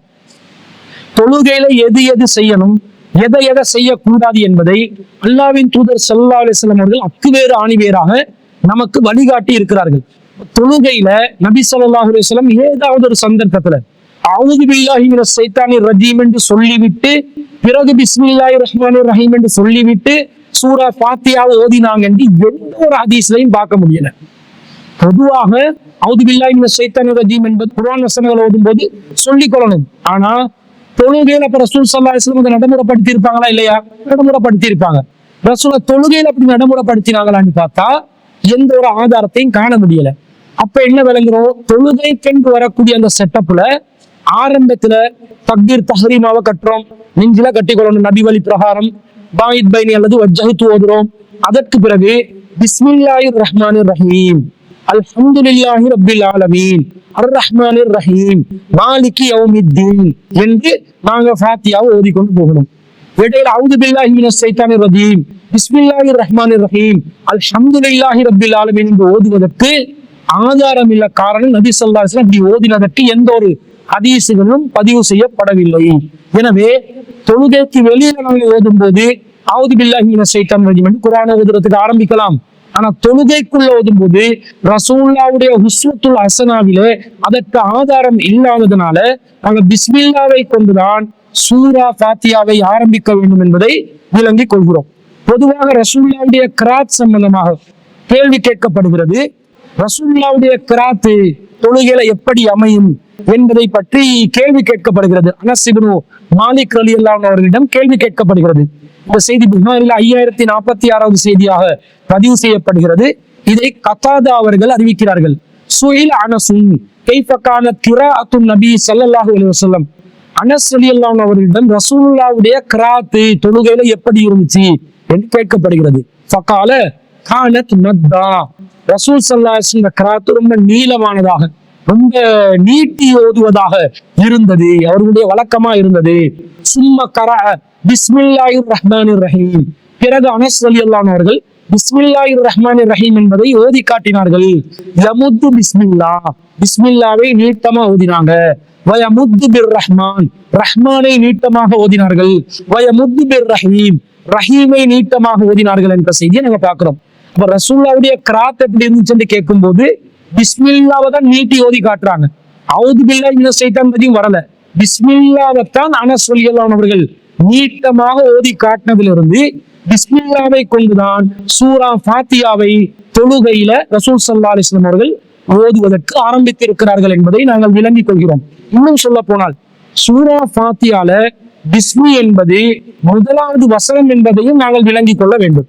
அதனால பிஸ்மில்லா இல்லாம நாங்க சூரா ஃபாத்தியாவை ஓதவே இல்லை. பொதுவாக நான் சொலாத்த லிமல்லம் யக்ரா ஃபாத்திஹத்தில் கிதாப், யாரு சூரா ஃபாத்தியாவை ஓதாமல் தொழுகிறார்களோ அவர்களுக்கு தொழுகையே இல்லை என்று ஏராளமான ஹதீஸ் கிரந்தங்கள்ல ஆதாரபூர்வமான ஹதீஸ்கள் பதிவு செய்யப்பட்டிருக்கின்றன. ஃபாத்தியா இல்லாம தொழுகை இல்லைன்ட்டாங்க ரசூல்லா. சூரா ஃபாத்தியால பிஸ்மில்லாஹிர் ரஹ்மானிர் ரஹீம் என்பது முதலாவது வசனமாக வரக்கூடிய ஒன்றாக இருக்கிறது. அதை நாங்க எப்படி பார்க்கிறோம்னா, அபூதாவுதுல 669வது செய்தியில அப்துல்லா இப்னு அப்பாஸ் ரலியல்லாஹு அன்ஹு அறிவிக்கிறாங்க, கான நபி ஸல்லல்லாஹு அலைஹி வஸல்லம், ரசூல் ஸல்லல்லாஹு அலைஹி வஸல்லம் அவர்கள் பழக்கம் உள்ளவர்களாக இருந்தார்கள். லா யஅரிஃபு ஃபஸ்ல சூரத்தி, ரசூல் ஸல்லல்லாஹு அலைஹி வஸல்லம் ஒரு சூராவினுடைய முடிவை எப்போது தெரிந்து கொள்வார்கள் என்று சொன்னா, ஹத்தா தனஸ்ஸல அலைஹி பிஸ்மில்லாஹிர் ரஹ்மானிர் ரஹீம், பிஸ்மில்லாஹிர் ரஹ்மானிர் ரஹீம் என்பது அருளப்பட்ட பிறகுதான் ஒரு சூராவின் முடிவை ரசூல் ஸல்லல்லாஹு அலைஹி வஸல்லம் அவர்கள் இப்ப சூரா முடிஞ்சிருச்சு, இப்ப புதிய சூரா ஆரம்பிக்க போகுது என்று அறிந்து கொள்வார்கள் என்ற செய்தியை நாங்க அபூதாவுதுல பார்க்கிறோம்.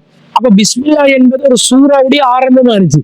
இன்னொரு சூறா வரப்போகுது, புதுசா ஆரம்பிச்சிருச்சு என்பதை ரசூலா பிஸ்மில்லா இறங்கும் போதுதான் விளங்கி கொள்வாங்க. புதுசு இது ஆரம்பிச்சிருச்சு, பழைய சூறா முடிஞ்சிருச்சு என்பதை ரசூலா விளங்கி கொள்வாங்க என்பதிலிருந்து ஒவ்வொரு சூறாவிலும் முதலாவது வசனமாக பிஸ்மில்லாஹிர் ரஹ்மானிர் ரஹீம் இருக்கிறது. எனவே சூரா ஃபாத்தியால முதல் வசனம் பிஸ்மில்லாஹிர் ரஹ்மானிர் ரஹீம் இருப்பதனால பிஸ்மில்லாஹிர் ரஹ்மானிர் ரஹீமை கொண்டுதான் நாங்கள் முதலாவதாக ஆரம்பிக்க வேண்டும் என்பதை இதன் மூலமும் நாங்கள் விளங்கிக் கொள்கிறோம். ஆனா இந்த பிஸ்மில்லாஹிர் ரஹ்மானிர் ரஹீம் என்பதை சப்தமிட்டு ஓதுவதா சப்தம் இல்லாமல் ஓதுவதா என்பதையும் நாங்கள் விளங்கிக் கொள்ள வேண்டும். பொதுவாக தௌஹீத் ஜமாத் அடிப்படையில நடத்தப்படுகின்ற பெரும்பாலான பள்ளிவாசல்கள்ல பிஸ்மில்லாஹிர் ரஹ்மானிர் ரஹீம் என்றது இமாம் ஜமாத்தாக தொழும்போது, தனியா தொழும்போது எல்லாம் பிஸ்மில்லா ஓதி தான் தொழுவாங்க. இமாம் ஜமாத்தாக தொழுவும் பொழுது இமாம் தனியாக பிஸ்மில்லாஹிர் ரஹ்மான் ரஹீம் ஓதிட்டு அல்ஹம்து என்பதை தான் சப்தமாக ஓதுவார். சப்தமாக ஓதக்கூடிய தொழுகைகள்ல, சுபஹ் தொழுகையில, மக்ரிப் தொழுகையில, இசா தொழுகையில, ஆரம்ப 2 ரக்காத்துகள்ல இமாம் சப்தமாக அல்ஹம்துலில்லாஹ் என்று தான் ஆரம்பிப்பாரு. பிஸ்மில்லாவை தன்னளவுல தான் சொல்லிக் கொள்வார். இதுக்கு என்ன காரணம் என்று கேட்டால், தெளிவாக புகாரில 743வது செய்தியாகவும் சஹீஹ் முஸ்லிம்ல 229வது செய்தியாகவும் பதிவு செய்யப்பட்டிருக்கிறது. அன்னன் நபிய ஸல்லல்லாஹு அலைஹி வஸல்லம் வா அபூ பக்ர் வா உமர் ரலியல்லாஹு அன்ஹுமா, ரசூல் ஸல்லல்லாஹு அலைஹி வஸல்லம் அவர்கள், அபூபக்கர் ரலியல்லாஹு அன்ஹு அவர்கள், உமர் ரலியல்லாஹு அன்ஹு அவர்கள் கானு யஃப்ததிஹூன ஸலாத பி அல்ஹம்துலில்லாஹி ரப்பில் ஆலமீன், அவங்க தொழுகையை அல்ஹம்துலில்லாஹி ரப்பில் ஆலமீன் என்பதை கொண்டுதான் ஆரம்பித்தார்கள் என்று தெளிவாக ஹதீஸ்கள்ல வருது. ரசூலுடைய காலத்துல அதுதான் நடைமுறை, அபூபக்கர் காலத்துல அதுதான் நடைமுறை, உமர் காலத்திலையும் அதுதான் நடைமுறை, அதுதான் நபி வழி, அதுதான் நிலைநிறுத்தி இருக்கிறார்கள். ரசூலுடைய காலத்துல இருந்தாலே அதுதான் நபி வழி என்று ஆயிடுச்சு. ரசூலுடைய மரணத்துக்கு பிறகு 12-13 ஆண்டுகளாக இந்த நடைமுறை தொடர்ச்சியாக இருந்திருக்கிறது என்பதை இந்த ஹதீஸ்ல இருந்து தெளிவாக நாங்கள் விளங்கிக் கொள்கிறோம். அப்ப இமாம் பிஸ்மி என்பதை ஓதுவார், ஆனா சப்தமா ஓத மாட்டார்.